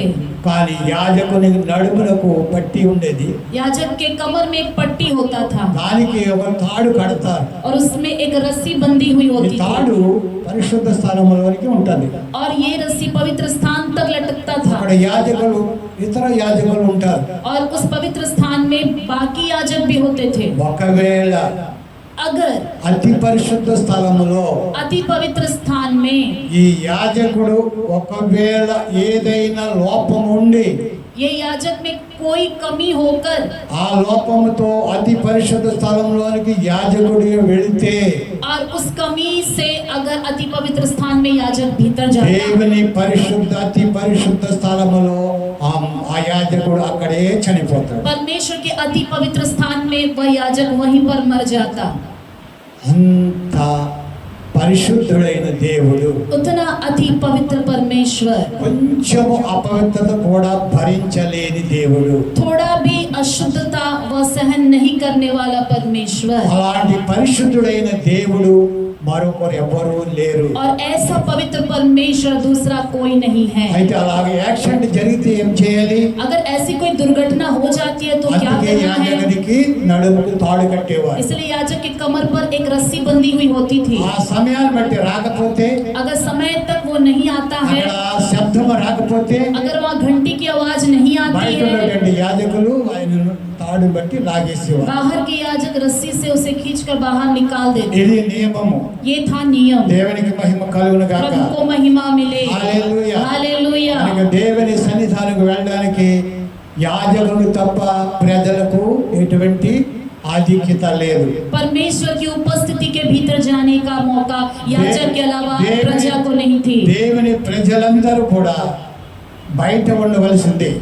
परमेश्वर की सारी प्रजा को बाहर इंतजार करना అంటే पड़ता था. అది ఆవరణము. उसे आंगन कहते हैं. దేవునికి స్తోత్రం. హల్లెలూయా. प्रभु की स्तुति हो. हालेलुया. అక్కడ ఈ యొక్క తెర वहाँ पर ये पर्दा అతి పరిశుద్ధ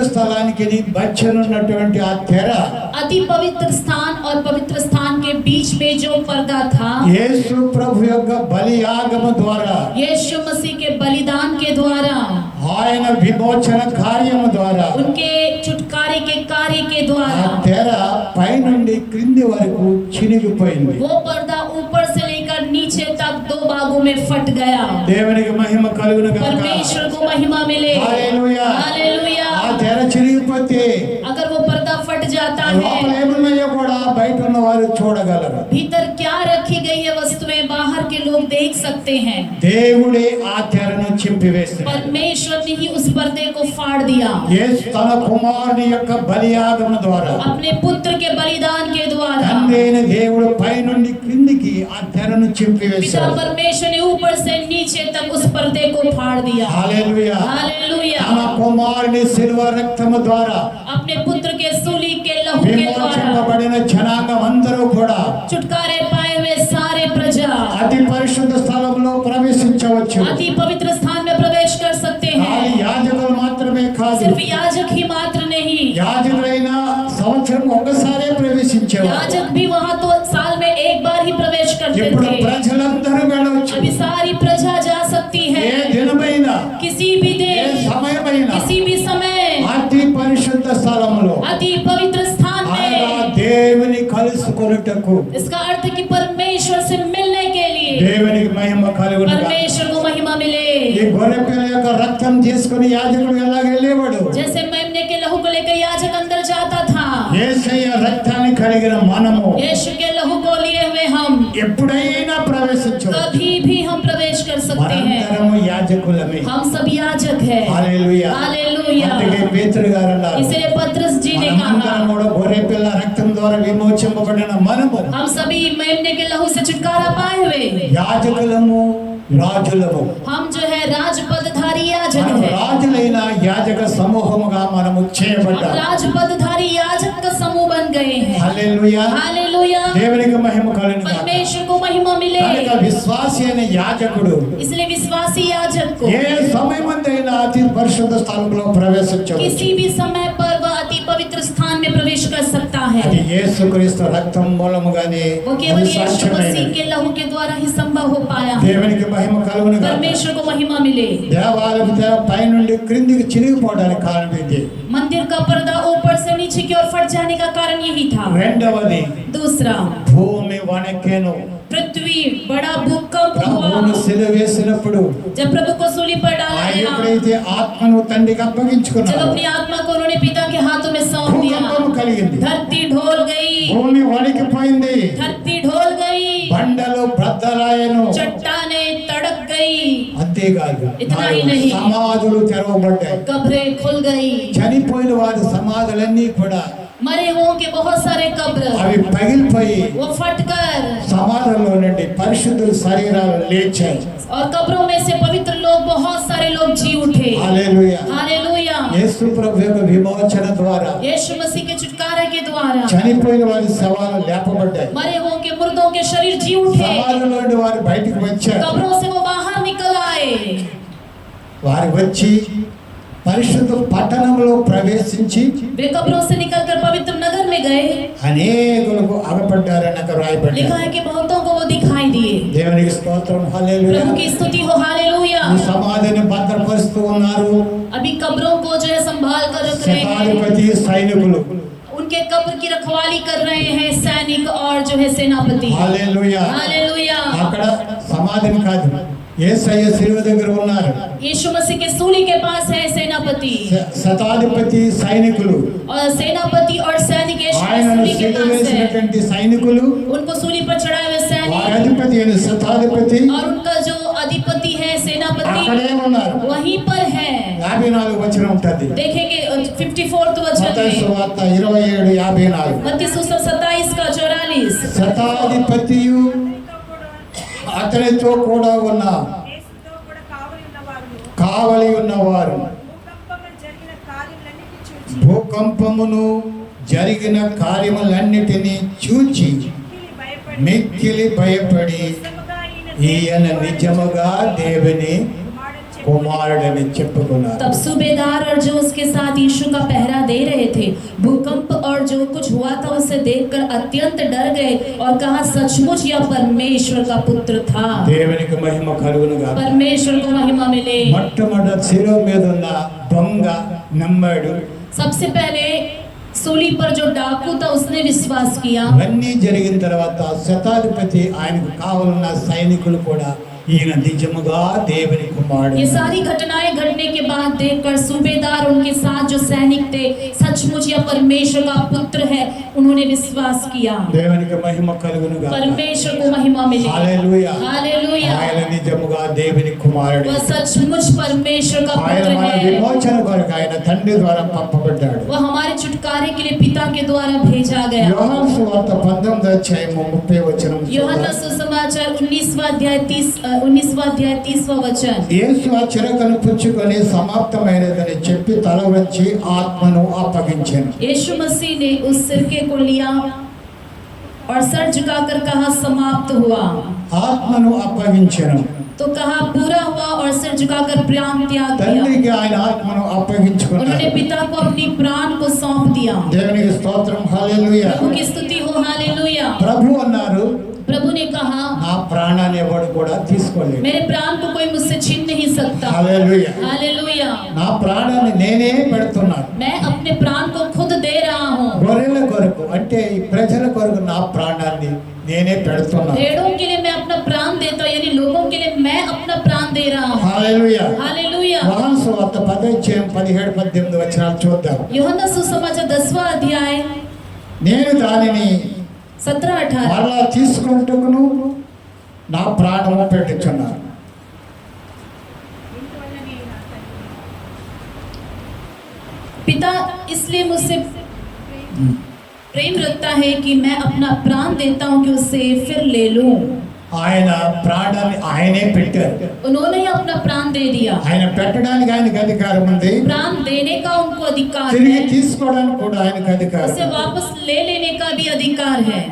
ఇందువలనే నా తండ్రి నన్ను ప్రేమించున్నాడు. इसलिए पिता मुझसे प्रेम रखता है। 18వ వచనం, 18 वचन ఎవడును कोई भी నా ప్రాణము తీసుకొనడు. उसे मुझसे छीनता नहीं। హల్లెలూయా. हालेलुया। యూదులు గాని, यहूदी हो, రోమా సైనికులు గాని, रोमी सैनिक हो, రోమాధిపతులు గాని रोमियों के सरदार हो, ఎవరు కూడా యేసయ్య ప్రాణాన్ని తీసుకోలేరు. कोई यीशु के प्राण को नहीं ले सकते हैं। ఆయనను ఎవరు కూడా చంపలేరు. कोई उन्हें मार नहीं सकता है। ఆయన దేవుడు. वह परमेश्वर है। హల్లెలూయా. हालेलुया। ఎవడు నా ప్రాణాన్ని తీసుకోలేడు. कोई मेरे प्राण को ले नहीं सकता है, నా అంతటా నేనే దానిని పెట్టుచున్నాను. वरन मैं उसे आप ही देता हूँ। దాని పెట్టుటకు నాకు అధికారం मुझे కలదు. उसके देने का भी अधिकार దాన్ని है తిరిగి తీసుకున్నటకు నాకు అధికారం और కలదు. उससे फिर ले लेने का भी अधिकार है। హల్లెలూయా. हालेलुया। హల్లెలూయా. हालेलुया। నా తండ్రి వలన ఈ అధికారము పొందితినని. यह आज्ञा मेरे पिता से मुझे मिली है। దేవునికి మహిమ కలుగును గాక. परमेश्वर को महिमा मिले। हालेलुया। हालेलुया। కల్వరి శిలువలో ఆయన వేలాడినది. कलवरी सूली पर वह लटकाए गए। ప్రవచనానుసారముగా సమస్తము జరిగాయి. भविष्यवाणी के अनुसार सब कुछ घटनाएं घटी। మోషే తన ప్రజలను, ఇశ్రాయేల్ ప్రజలను ఆ పస్కా గొర్రె పిల్ల రక్తం ద్వారా విమోచించి తీసుకొని వస్తున్నప్పుడు जब मूसा इजरायलियों को फंसे के उस बलि पशु के लहू के द्वारा बचाकर ले आ रहा था, 40 సంవత్సరాలు అరణ్యములో వారు నడిచారు. 40 वर्षों तक वो निर्जन प्रदेश में चले। అక్కడ ఇశ్రాయేల్ ప్రజలు దేవుని యొక్క అద్భుత కార్యాలు, ఆశ్చర్య కార్యాలు చూచారు. वहाँ इजरायलियों ने परमेश्वर के अद्भुत कार्यों को, चमत्कारों को అనేక देखा। సార్లు దేవుడు యెహోవాయే దేవుడని నమ్మారు, కేకలు వేశారు. कई बार यहोवा ही परमेश्वर है विश्वास करे और चिल्लाए। పరలోకం నుండి మన్నా కురిపించబడింది. स्वर्ग से मन्ना बरसाया गया। దేవదూతల ఆహారం వారు భుజించారు. स्वर्ग दूतों का भोजन को वे खाए। వారికి కావలసినటువంటి పరలోకం నుండి దేవుడు మాంసాన్ని కురిపించాడు. उनको जो मांस की आवश्यकता थी उसे भी बरसाया। దానిని రుచిని గురించి కూడా వారు వర్ణించారు. उसके स्वाद के बारे में उन्होंने वर्णन किया। క్రొత్త నూనెతో చేయబడిన అప్పపు వలె ఉన్నదన్నారు. नए तेल से बने हुए एक जो है पुलके के समान है తేనెలో ముంచిన అప్పపులాగా ఉందన్నారు. और शहद में डुबाया हुआ पुलके के समान है। उन्होंने कहा అదే నోటితో వారు సవి సారమలేని అన్నం అన్నారు. और उसी मुंह से उन्होंने कहा कि ये बेस्वाद है, इसमें कोई स्वाद नहीं है। హల్లెలూయా. हालेलुया। ఈ అరణ్యంలో మమ్మల్ని చంపడానికి తీసుకొచ్చేవా అని మోషే మీద చనిగారు. मूसा के ऊपर कुड़कुड़ाए कि इस निर्जन प्रदेश में हमें मार डालने के लिए लाए हो। దేవునికి విరోధముగా వారు మాట్లాడారు. परमेश्वर के विरोध में वो बातें किए। హల్లెలూయా. हालेलुया। అప్పటికి యేసయ్య లేడు. మరి तब यीशु मसीह नहीं थे, యేసయ్య ఉన్నారు. यीशु मसीह थे। ఆయన కార్యాన్ని, విమోచన కార్యాన్ని చేయలేదు. मुक्ति के कार्य को उन्होंने नहीं किया, కానీ పస్కా గొర్రె పిల్లలు మాత్రమే ఇచ్చారు. केवल फसह का मेमना उनको दिया गया। అయితే వారి దేవునికి విరోధంగా వారు పాపం చేశారు. वे परमेश्वर के विरोध में पाप किए। దేవుని లేఖనం చెప్తుంది, परमेश्वर का वचन कहता है పాపములకు జీతము మరణం. पाप का प्रतिफल मृत्यु है। పాపములో వచ్చు జీతము మరణం. पाप का जो वेतन है, मजदूरी है, वो అయితే मृत्यु है। దేవుని కృపావరము మన ప్రభు అయిన యేసుక్రీస్తునందు నిత్య జీవం. लेकिन परमेश्वर का अनुग्रह हमारे प्रभु यीशु मसीह में अनंत जीवन है। అయితే పాపము చేశారు వారు. उन्होंने पाप किया, దానికి జీతముగా అనేక మంది చనిపోయారు और उसके मजदूरी में वेतन में काफी लोग उस निर्जन प्रदेश में मर దేవుడు गए। అరణ్యములో వారి మధ్యకు పాపకరమైనటువంటి పాములు రప్పించారు. परमेश्वर ने उस निर्जन प्रदेश में शापित सांपों को उनके बीच में भेजा। సంఖ్యాకాండం 21 అధ్యాయము 5వ వచనం నుండి మనం ఈ మాటలు చూసుకుంటాం. गिनती की पुस्तक 21वां अध्याय 5वें वचन से इन बातों को हम వారి देखते हैं। పాము కాటల ద్వారా అనేక మంది చనిపోయారు. सांप के काटने से काफी लोग वहां पर मर गए। తాపకరమైనటువంటి సర్పములని అక్కడ వ్రాయబడి ఉంది. लिखा है कि शापित वे सांप थे। ప్రజలు మోషే దగ్గరికి వచ్చి వేడుకున్నారు. लोग मूसा के पास आकर विनती करने అయ్యో लगे, మేము దేవుని విరోధంగా పాపం చేశాం, हाय हमने परमेश्वर के विरोध में पाप किया है, మమ్మల్ని క్షమించండి, हमें क्षमा कर दे, ఈ పాములకు తాపము నుండి మమ్మల్ని విడిపించండి. सांप के श्राप से हमें छुटकारा दिलाइए। మోషే దేవుని దగ్గరికి వెళ్ళి मूसा వేడుకున్నాడు. परमेश्वर के पास जाकर विनती करता है। हालेलुया। हालेलुया। వేడుకున్న వెంటనే దేవుడు అన్నాడు, और गिड़गिड़ाते तुरंत प्रभु ने कहा, ఇదిగో ఈ సర్పము లాంటి देखो इसी सांप की तरह ఒక నమూనా एक नमूना ఇత్తడితో తయారు చేసి कांसे से बनाकर ఒక స్తంభం మీద వేడాలు పెట్టు. एक लकड़ी के ऊपर लटका दो। ఎవరైతే పాము పడతారో जो इस सांप के डसने से काटे गए हैं, దాన్ని చుచ్చి उस खंभे पर लटके हुए सांप को देखकर బాగుపడిపోతారు. वो बच जाएंगे, ठीक हो जाएंगे। हालेलुया। ఎందరైతే ఆ యొక్క ఇత్తడి సర్పాన్ని చూస్తారో जितने लोग कांसे के सांप को देखेंगे వారందరూ బ్రతుకుతారు. वो सब बच जाएंगे। हालेलुया। हालेलुया। మోషే అలాగే చేశాడు. मूसा ने ठीक वैसा ही किया। దేవునికి స్తోత్రం. प्रभु की स्तुति हो। చనిపోవటము ఆగిపోయింది. और तब मृत्यु बंद हो गई। ప్రభు కూడా ఇదే మాటను కోట్ చేసి చెప్పారు. प्रभु ने इसी बात को, वचन को उन्होंने कोट करके कहा। యోహాను సువార్త 3వ అధ్యాయం యోహన్నా सुसमाचार 3रा अध्याय 14-15 వచనములో 14 और 15 वचन में, అరణ్యములో మోషే సర్పమును ఎలాగూ ఎత్తెనో और जिस रीति से मूसा ने जंगल में सांप को ऊंचे पर चढ़ाया, అలాగే उसी रीति से ప్రతివాడు నశింపక ఆయన ద్వారా జీవం పొందినట్లు మనుష్య కుమారుడు ఎత్తబడవలెను. अवश्य है कि मनुष्य का पुत्र भी ऊंचे पर चढ़ाया जाए, ताकि जो कोई इस पर विश्वास करे वह अनंत जीवन पाए। దేవునికి మహిమ కలుగునుగా. परमेश्वर को महिमा मिले। ప్రభువే ఈ విషయాన్ని చెప్పారు. प्रभु यीशु ने खुद इस विषय को बताया। హల్లెలూయా. हालेलुया। ఎందరైతే శిలువ వైపు చూస్తారో जितने लोग सूली की तरफ देखेंगे, ఆయన నా కోసం वह मेरे लिए, నా స్థానములో मेरे स्थान पर శిలువమానులో వేలాడి తీయబడ్డాడు. सूली पर वो जान दे ఆయన दिए, బలియాగమయ్యాడు. वह बलिदान हो गए। ఎందరైతే శిలువ వైపు చూస్తారో जितने लोग सूली की तरफ देखेंगे, వారందరూ కూడా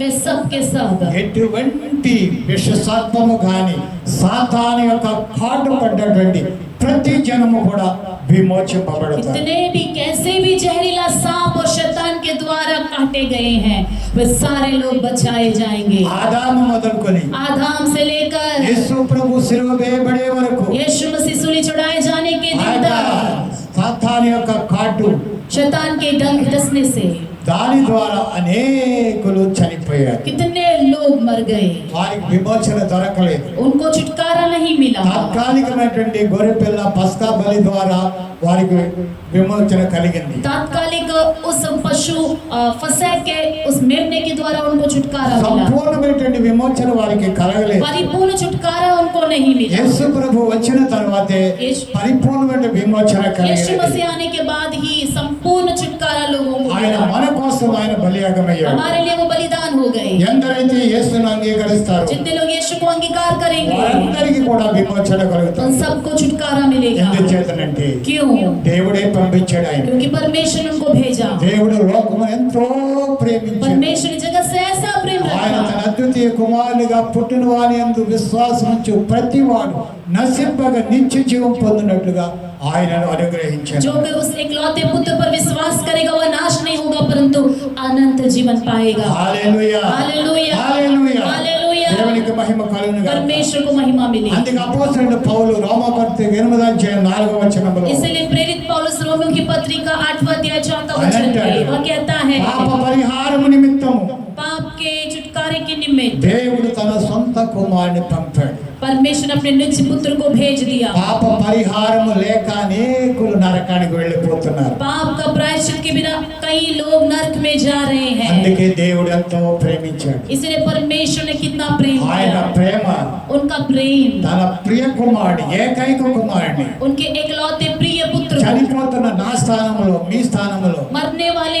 मेरे जगह पर ఆయన आपकी శిలువ जगह మీద पर వేడాలు తీశాడు. ఆయన सूली पर उन्हें लटका दिया। హల్లెలూయా. हालेलुया। మన పాపాలే ప్రియులారా, हमारे ही पाप है మన प्रियो, పాపాలే ఆయనను శిలువ మీద వేడాలు हमारे తీశాడు. पाप है उनको सूली पर लटका दिए। యూదులు కాదు, यहूदियों ने नहीं ఆ రోమా ప్రభుత్వము కాదు, और रोमियों के सरकार ने नहीं, మన పాపాలు, నా పాపము మీ పాపమే ఆయనను వేడాలు తీశాడు. मेरे पाप और आपके पाप ने उनको लटका दिया। తన సొంత కుమారుని अपने निज पुत्र को పాప శరీరాకారముతో पाप के शरीर के तुल्य, హల్లెలూయా. हालेलुया, ఆయన పాపిగా రాలేదు, वह पापी नहीं थे, ఆయన పరిశుద్ధుడైన దేవుడు. वह पवित्र परमेश्वर है। హల్లెలూయా. Hallelujah. likeness of the sinful flesh. और वह जो है पापी शरीर के तुल्य बन गए, ఆ పాప శరీర ఆకారం. पापी शरीर के तुल्य। హల్లెలూయా. हालेलुया। యోహాను సువార్త 3వ అధ్యాయం, మత్తయి సువార్త 3వ అధ్యాయం చదవకలేదు. मत्ती सुसमाचार 3रा अध्याय पढ़ने की ఆయన आवश्यकता బాప్తిస్మం नहीं। పొంది वह जब बपतिस्मा लेकर నేలలో నుండి ఒడ్డుకు వచ్చినప్పుడు पानी से जब वो बाहर निकले, ఆకాశము తెరవబట్టి आकाश को खुला हुआ, దేవుని ఆత్మ परमेश्वर की आत्मा పావురాకారముతో कबूतर की नाई, లైక్ ఏ డవ్, एक कबूतर की नाई, పావురంగా కాదు, कबूतर के रूप में नहीं, పావురం లాగా. कबूतर की नाई या कबूतर की तरह। हालेलुया। हालेलुया। అందుకని పావురాన్ని ఎన్నిక చేశారు. और इसीलिए कबूतर से तोला गया। పావురము నిష్కపటమైనది, कबूतर निष्कपट होता है, అది పాపము లేని జంతువు. అది वो बिन पाप का एक पक्षी है। అది జంట ఉంటే అది వేరే దానితో కలదు. अगर वो जोड़ा रहता है तो दूसरे से नहीं मिलता ఆ है, రెండు చచ్చినంత వరకు ఆ రెండే కలిసే ఉంటాయి. मरने तक दोनों मिलकर ही साथ దాని रहते हैं। జంటలో ఒకటి చనిపోతే अगर उसका एक जोड़ा मर जाता है, రెండవది అలాగే బెంగ పెట్టుకుని చనిపోద్ది. दूसरा ऐसे ही दुख में रहकर मर जाता है, వేరే దాని కలవదు. दूसरे से नहीं मिलता है। హల్లెలూయా. हालेलुया। దేవునికి మహిమ కలుగును గాక. परमेश्वर को महिमा అందుకని मिले, పావురాన్ని ఎన్నిక చేశారు. इसीलिए कबूतर से तौला गया। ఆయన పాప శరీరాకారముతో वह पाप के शरीर के तुल्य ఆయన మన మధ్యకు పంపబడ్డాడు. हमारे बीच में भेजा गया। ఆయన పరిశుద్ధుడైన దేవుడు. वह पवित्र परमेश्वर, దేవునికి మహిమ కలుగును గాక. परमेश्वर को महिमा అందుకే मिले। ఎఫెసీ 2:5లో ఇలా రాయబడి ఉంది. इसलिए एफेसियों 2 और 5 में ऐसा మనం लिखा మన है, అపరాధముల చేతను हम अपने अपराधों में పాపముల చేత చచ్చిన వారము ఉండినప్పుడు సైతం और पाप में जब मरे हुए थे, మన ఎడల చూపిన తన మహాప్రేమ చేత हमारे ऊपर दिखाया गया उस महान प्रेम के द्वारा మనలను క్రీస్తుతో కూడా బ్రతికించాడు. हमें मसीह के द्वारा जीवित कर दिया, जिलाया, యేసయ్యతో కూడా మనల్ని బ్రతికించాడు. मसीह के साथ जिलाया हमें, यीशु मसीह దేవునికి के స్తోత్రం. साथ। హల్లెలూయా. हालेलुया। ఇది प्रभु की కృప स्तुति हो। చేతనే ये अनुग्रह के మనం कारण ही బ్రతికింపబడి ఉన్నాము. हम जीवित हो गए हैं। దేవునికి మహిమ.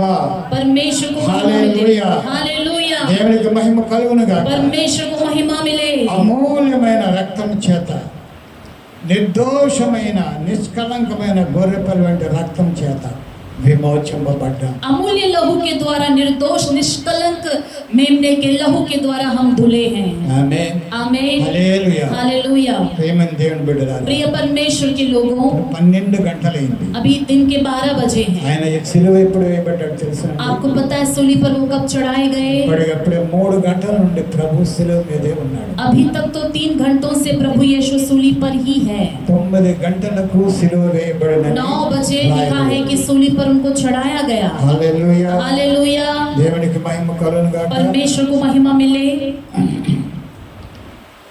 మార్కు సువార్త 15వ అధ్యాయము मरकुस सुसमाचार 15 अध्याय 25వ వచనంలో మాట ఉంటుంది. 25वें वचन में ఆయన लिखा సిలువ है, వేసినప్పుడు పగలు 9 గంటలాయెను. मरकुस 15 उसका 25।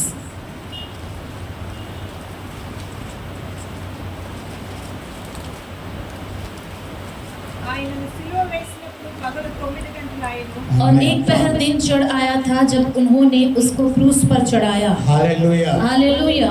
ప్రభు సిలువ మీద ఉన్నారు. ఇప్పుడు प्रभु इस वक्त सूली पर है ఆయన రాత్రి పట్టబడ్డాడు, और रात को पकड़वाए गए, రాత్రే తీర్పు తీర్చబడ్డాడు. रात को ही उनका न्याय किया गया ఉదయకాలమే జడ్జిగా వచ్చి కూర్చున్నాడు పిలాతు. और सुबह ही न्यायाधीश जज पिलातुस आकर बैठ गए। ఆయన హెరోదు రాజు దగ్గరికి ఉదయకాలమే పంపించాడు. वह हेरोदेस के पास सुबह के समय भेजे। మరలా హెరోదు కూడా ఈయన యందు నేను ఏ దోషం కనుగొనలేదని हेरोद ने भी రిటర్న్ कहा कि పంపించాడు. मैंने इसमें कोई भी दोष नहीं पाया है, इनको वापस भेज दिए। పిలాతు గారు 3 సార్లు అన్నాడు, ఈయన యందు నేను ఏ దోషము కనుగొనలేదు. पिलातुस ने तो 3 बार कह दिया कि मैंने इनमें कोई भी पाप नहीं देखा है। దోషము లేని ఆయనను निर्दोष यीशु मसीह को దోషిగా చేసింది ఎవరు? किसने दोषी ठहराया? ప్రధాన యాజకుల, क्या प्रधान याजकों ने? यूदना? क्या यहूदियों ने? వారేసిన కేకల? क्या उनके चिल्लाहट ने? కాదు. नहीं नहीं, ప్రవచనాలు. भविष्यवाणियां। హల్లెలూయా. हालेलुया। ఆయన సిలువ వేయబడాలి, कि वह सूली पर लटकाया जाना ఆయన है, వధించబడాలి. वह बलिदान होना है। మనకు విమోచన రావాలంటే हमें अगर छुटकारा मिलना है, ఆయన తప్పనిసరిగా ఆయన సిలువ మానుపై వేడాలి. वह जरूर जो है सूली पर लटकाना चाहिए। హల్లెలూయా. हालेलुया। అందుచేతనే ప్రియులారా, इसलिए प्रियो, ఆయన అన్యాయపు తీర్పు పొందిన వాడే అని లేఖనాలు వ్రాయబడి, इसलिए वचनों में लिखा है कि अन्याय से उन पर जो है जुल्म ढाला गया। ప్రవక్తలు కూడా అదే ప్రవచించారు. भविष्यवक्ताओं ने भी यही भविष्यवाणियां की। అన్యాయపు తీర్పు పొందిన వాడే. अन्याय से उनका न्याय किया गया। हालेलुया। हालेलुया। జడ్జి అంటున్నాడు, ఈయన యందు నేను ఏ దోషము కనుగొనలేదు. जज कहता है कि मैंने इनमें कोई दोष नहीं पाया, కానీ ఆయన సింహాసనాన్ని కాపాడుకోవడానికి लेकिन वो अपना सिंहासन बचाने के నువ్వు लिए, యేసుని విడిచిపెట్టిదివా, क्या यीशु को मैं छोड़ दूं? నువ్వు పిలాతుకు విరోధం అయిపోతావు. अगर यीशु को छोड़ोगे तो तुम जो है कैसर को। कैसर के विरोधी बन ఎందుకంటే जाओगे, ఆయన రాజులు అన్నాడు. क्योंकि उसने कहा कि मैं राजा हूँ। రాజును ప్రతివాడు కైసరుకు విరోధి. जो भी राजा कहता अपने आप को वो कैसर का विरोधी है। ఆయన్ని విడిచిపెట్టామంటే यदि तुम उनको छोड़ दोगे నువ్వు కైసరుకు విరోధం तो అయిపోతావు. कैसर का विरोधी हो నీ जाएगा, సింహాసనం ఎండిపోతుంది. तुम्हारा सिंहासन चला जाएगा। దేవుని స్తోత్రం. హల్లెలూయా. प्रभु की स्तुति हो। हालेलुया। ఏది ఏమైనా నా పాపము మీ పాపాలే ఆయన సిలువేసింది. जो कुछ भी हो, आपके पाप और मेरे पाप ने उनको सूली पर लटका दिया। వాళ్ళు అంటారు, మాకు ఒక నియమం ఉంది, वही कहते हैं कि हमारा एक नियम है। మీరేదో మీరే చూసుకోండి, నేను మాత్రం సిలువ వేయను అన్నాడు. उन्होंने कहा कि मैं जो कुछ है तुम अपने आप में देख लो, मैं सूली पर नहीं ఆయన चढ़ाऊंगा। చేతులు కడిగేసుకున్నాడు. पिलातुस ने अपने हाथों को धो लिया। చేతులు కడుక్కున్నంత మాత్రాన ఆయన దాంట్లో పాలువాడు కాలేదా? क्या वो हाथ धो लिया तो क्या वो उसमें भागीदार नहीं है? వారికి అప్పగించినని వ్రాయబడి लिखा है कि पिलातुस ने यीशु को उनके हाथों सौंप दिया। ఒకటి మాత్రమే రాశాడు, एक बात उन्होंने कहा, ఈయన యూదుల రాజైన నజరేయుడైన యేసు అని మాత్రము ఆయన రాసి ఆయన సిలువ పైన ఒక బోర్డు పెట్టించాడు. सूली पर एक बोर्ड उसने लिखकर लगवा दिया कि ये यहूदियों का राजा नासरी यीशु है। హల్లెలూయా. हालेलुया। INRI అని సిలువ మీద మీరు ఫోటోలో చూస్తుంటారు. आप फोटो में सूली के ऊपर एक जो है बोर्ड देखोगे, INRI। INRI INRI అది లాటిన్ భాషలో రాయబడి. लैटिन भाषा में वो लिखा गया है, यूनानी भाषा में। I says I मतलब ईसस N नासरी और N नासरी are reign of Israel. और R से रेन ऑफ इजराइल। हालेलुया। యూదుల రాజైన నజరేయుడు యేసు, यहूदियों का राजा नासरी यीशु, ఆయన యూదులకు రాజే. वह सच में यहूदियों का राजा కానీ है। నా రాజ్యము ఈ లోక సంబంధమైనది కాదన్నాడు. उन्होंने कहा कि मेरा राज्य इस पृथ्वी से నా ఈ संबंधित లోక नहीं है। సంబంధం అయితే నా జనులందరూ వస్తారు, నా సైనికులు వస్తారు, నన్ను విడిపిస్తారు. अगर इस दुनिया से संबंधित होता मेरे सारे लोग आ जाते मुझे छुड़ाने के నా लिए। రాజ్యం ఈ లోక సంబంధమైనది కాదు. मेरा राज्य इस पृथ्वी से संबंधित नहीं है। उन्होंने पिलातुस से कहा। हालेलुया। పిలాతు ఎదుట ధైర్యంతో ఒప్పుకున్నటువంటి ప్రభు అయిన యేసు प्रभु यीशु मसीह पिलातुस के सामने हिम्मत से अंगीकार करते हैं। हालेलुया। हालेलुया। అదేదో మీరే చూసుకోండి అని విడిచిపెట్టాడు. और उसने पिलातुस ने जो कुछ भी है तुम इसे देख लो। వారన్నారు మాకు ఒక నియమం ఉంది. और उन्होंने कहा कि हमारा एक नियम है। ఆయన మనుష్యుని దేవుని చెప్పుకున్నాడు. ये मनुष्य होकर अपने आप को परमेश्वर कहता है। వాళ్ళ గుడ్డితనముగా ఉన్నది వారికి. और उनको तो अंधापन था, ఎందుకంటే దేవుడే వారికి గుడ్డితనము కలుగజేశాడు. लिखा है कि परमेश्वर ने ही उनको अंधापन कर ఈయన दिया। రక్తము మా మీద మా పిల్లల పిల్లల పిల్లల మీద ఉంటుందని ఒప్పుకున్నారు. उन्होंने कहा कि इनका लहू हमारे सिर, हमारे बच्चे और पोते पोतों पर रहने दो। అలాగే 70 సంవత్సరాల తర్వాత इसलिए 70 सालों के बाद యేసయ్యను సిలువ వేసిన 70 సంవత్సరాల यीशु తర్వాత को सूली पर चढ़ाने के 70 सालों के बाद యూదుల లక్షల లక్షల కొలదిగా టైటస్ వధ చేశాడు. यहूदियों को लाखों लाखों में टाइटस सम्राट ने उनको मार डाला। రాజైన రోమా సైనిక టైటస్ రాజు ఆ యూదులను ఎంతగానో సంహరించాడు. जो है रोमियो का राजा टाइटस ने जो है यहूदियों का कितना जो है संहार कर दिया। రాతి మీద రాయి ఉండకుండా ఇక్కడ తీర్పు పడదోయబడునని ప్రభు యొక్క ప్రవచనం కూడా అప్పుడే నెరవేరింది. पत्थर पर पत्थर भी यहाँ पर नहीं रहेगा, प्रभु की भविष्यवाणी भी तब पूरी हो गई।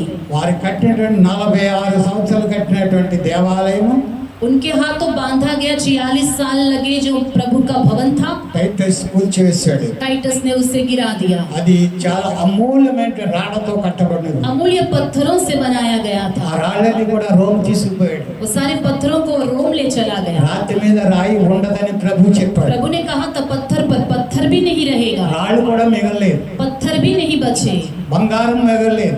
सोना नहीं बचा। నెబుకద్నెజర్ తీసుకుపోయింది, మళ్ళా రిటర్న్ వచ్చింది. नबूकदनेस्सर जो ले गया था वापस लौट कर आ गया। हालेलुया। हालेलुया। టైటస్ తీసుకుపోయింది, రిటర్న్ రాలేదు. टाइटस ने जो ले गया वापस नहीं आया। దేవునికి మహిమ కలుగును గాక. परमेश्वर को महिमा मिले। हालेलुया। हालेलुया। ప్రేమ దేవుని బిడ్డ, प्रिय परमेश्वर के लोग, ప్రభు యొక్క శిలువ మీదే ఉన్నారు. अभी तक प्रभु सूली पर ही ఆయన है। వేదన చెందుతున్నాడు. अब तक वो वेदना उठा रहे हैं। మధ్యాహ్నము మొదలుకొని दिन से लेकर 43 వచనం, 43 वचन, మధ్యాహ్నము మొదలుకొని 3 గంటల వరకు దేశమంతటా చీకటి కమ్మెను.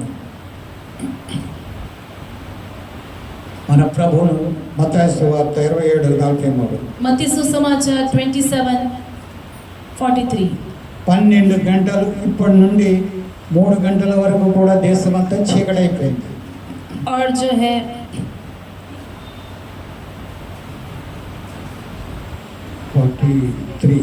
27:43 उसने परमेश्वर पर भरोसा रखा है। 45 दोपहर से लेकर तीसरे पहर तक उस सारे देश में अंधेरा छाया దేవునికి रहा। స్తోత్రం, హల్లెలూయా, प्रभु की स्तुति हो। हालेलुया। ఆమేన్, आमीन। హల్లెలూయా. हालेलुया। అది నేచురల్ గా చీకటి అయిపోయింది, और सच में ही वहां पर अंधेरा छा गया, రాత్రి అయిపోయింది. रात हो गया था। హల్లెలూయా, हालेलुया। హల్లెలూయా. हालेलुया।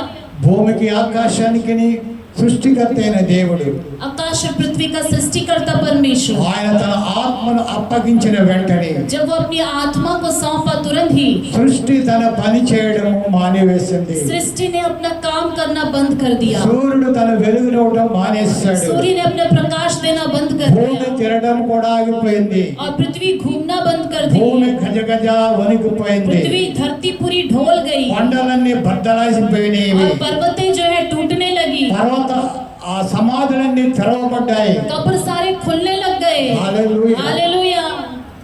ఇంత భయంకరమైన కార్యాలన్నీ కూడా ఆ శతాధిపతి సైనికులు చూచారు. इतने भयानक कार्यों को वो सूबेदार और सैनिकों ने देखा। చూచి నిజముగా ఈయన దేవుని కుమారుడు, देखकर सचमुच यह परमेश्वर का पुत्र था। నిజముగా ఆయన దేవుడే. सच में ये परमेश्वर है। ఆమేన్, आमीन। హల్లెలూయా. हालेलुया। ప్రేమని దేవుని బిడ్డ, प्रिय परमेश्वर के लोग, ఆయన మన కొరకు 2000 సంవత్సరాలుగా ఈ భూమికి వచ్చి वह हमारे लिए 2000 सालों से पृथ्वी पर आकर ఆయన మోయలేని యొక్క కాడిని మోసి और ऐसी जो है एक बोझ को जो उठाया नहीं जा మన కొరకు सकता, ఎంత శ్రమ పడ్డారో हमारे लिए इतने तकलीफ और दुख को उठाया। యెషయా ప్రవక్త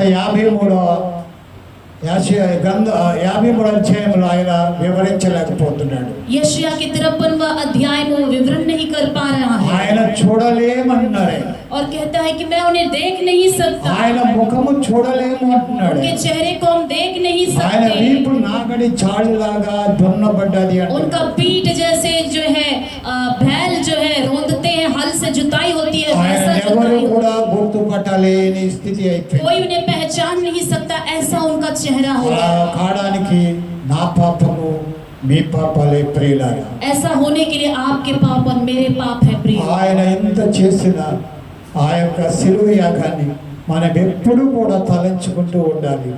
उन्होंने इतना हमारे लिए किया, उनके सूली के उस त्याग को हमेशा हमें याद करना ప్రభువా, चाहिए।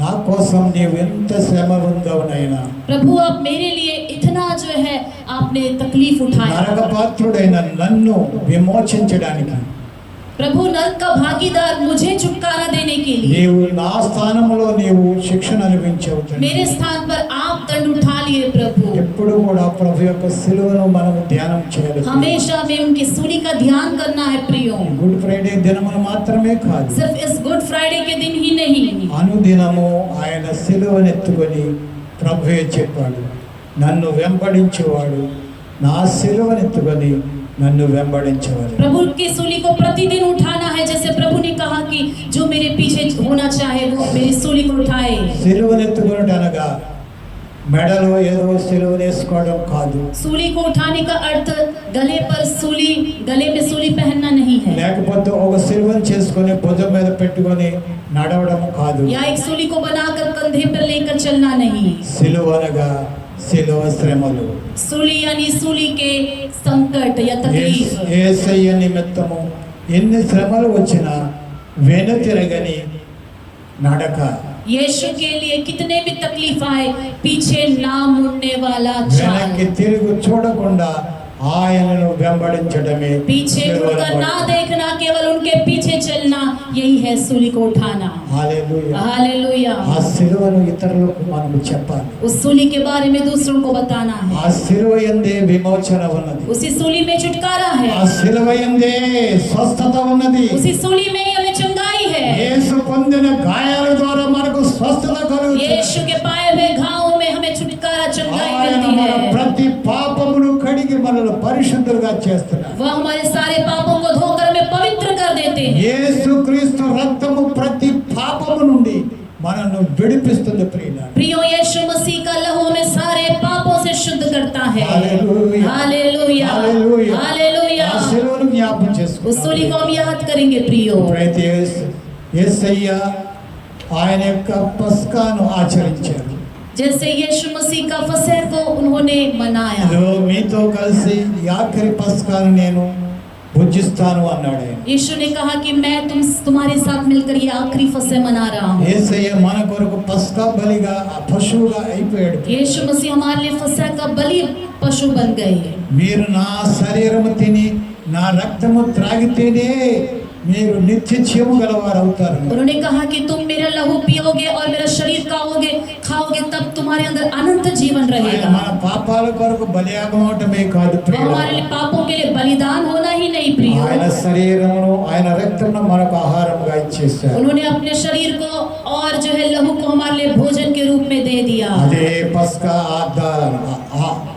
ఆరాధన. वही है फसह की आराधना। మనం ఈ దినమున పస్కాను ఆచరించబోచున్నాం. आज के दिन हम फसह को जो है मनाने वाले हैं। ప్రభు మన కొరకు సిద్ధపరిచిన ఆ పస్కాను प्रभु हमारे लिए जो तैयार किए फसह, ఆయన రాత్రి కాలంలో శిష్యులతో ఆయన ఆచరించిన పస్కాను. रात के समय शिष्यों के साथ वह जो फसह को मनाए। అందుకే అపోస్తలుడైన పౌలు అంటాడు, इसीलिए प्रेरित पौलुस कहता है, నేను మీకు అప్పగించిన దానిని जो मैंने तुम्हें सौंपा है ప్రభు వలన పొందాను నేను. मैं प्रभु से पाया हूँ। ప్రభువే నాకు చెప్పాడు, प्रभु ही ने मुझे बताया है। ఇలాగ నీవు సంఘానికి బోధించు. ऐसा ही तुम कलीसिया को सिखाओ। ఆయన అప్పగింపబడిన రాత్రి जिस रात वह प्रभु पकड़वाया गया, हालेलुया। हालेलुया, ఆయన రొట్టెను పట్టుకొని उन्होंने रोटी को लिया, కృతజ్ఞతాస్తుతులు చెల్లించి धन्यवाद व्यक्त किया। మత్తయి సువార్త 26వ అధ్యాయము 26వ వచనములో ప్రభు చేసిన దాన్ని మనం చదువుదాం. सुसमाचार 25वां अध्याय 25वां वचन। వారు భోజనము చేయించుండగా యేసు ఒక రొట్టెను పట్టుకొని దాన్ని ఆశీర్వదించి విరిచి తన శిష్యులకు ఇచ్చి, మీరు దీనిని తీసుకొని తినుడి, ఇది నా శరీరము అని చెప్పాను.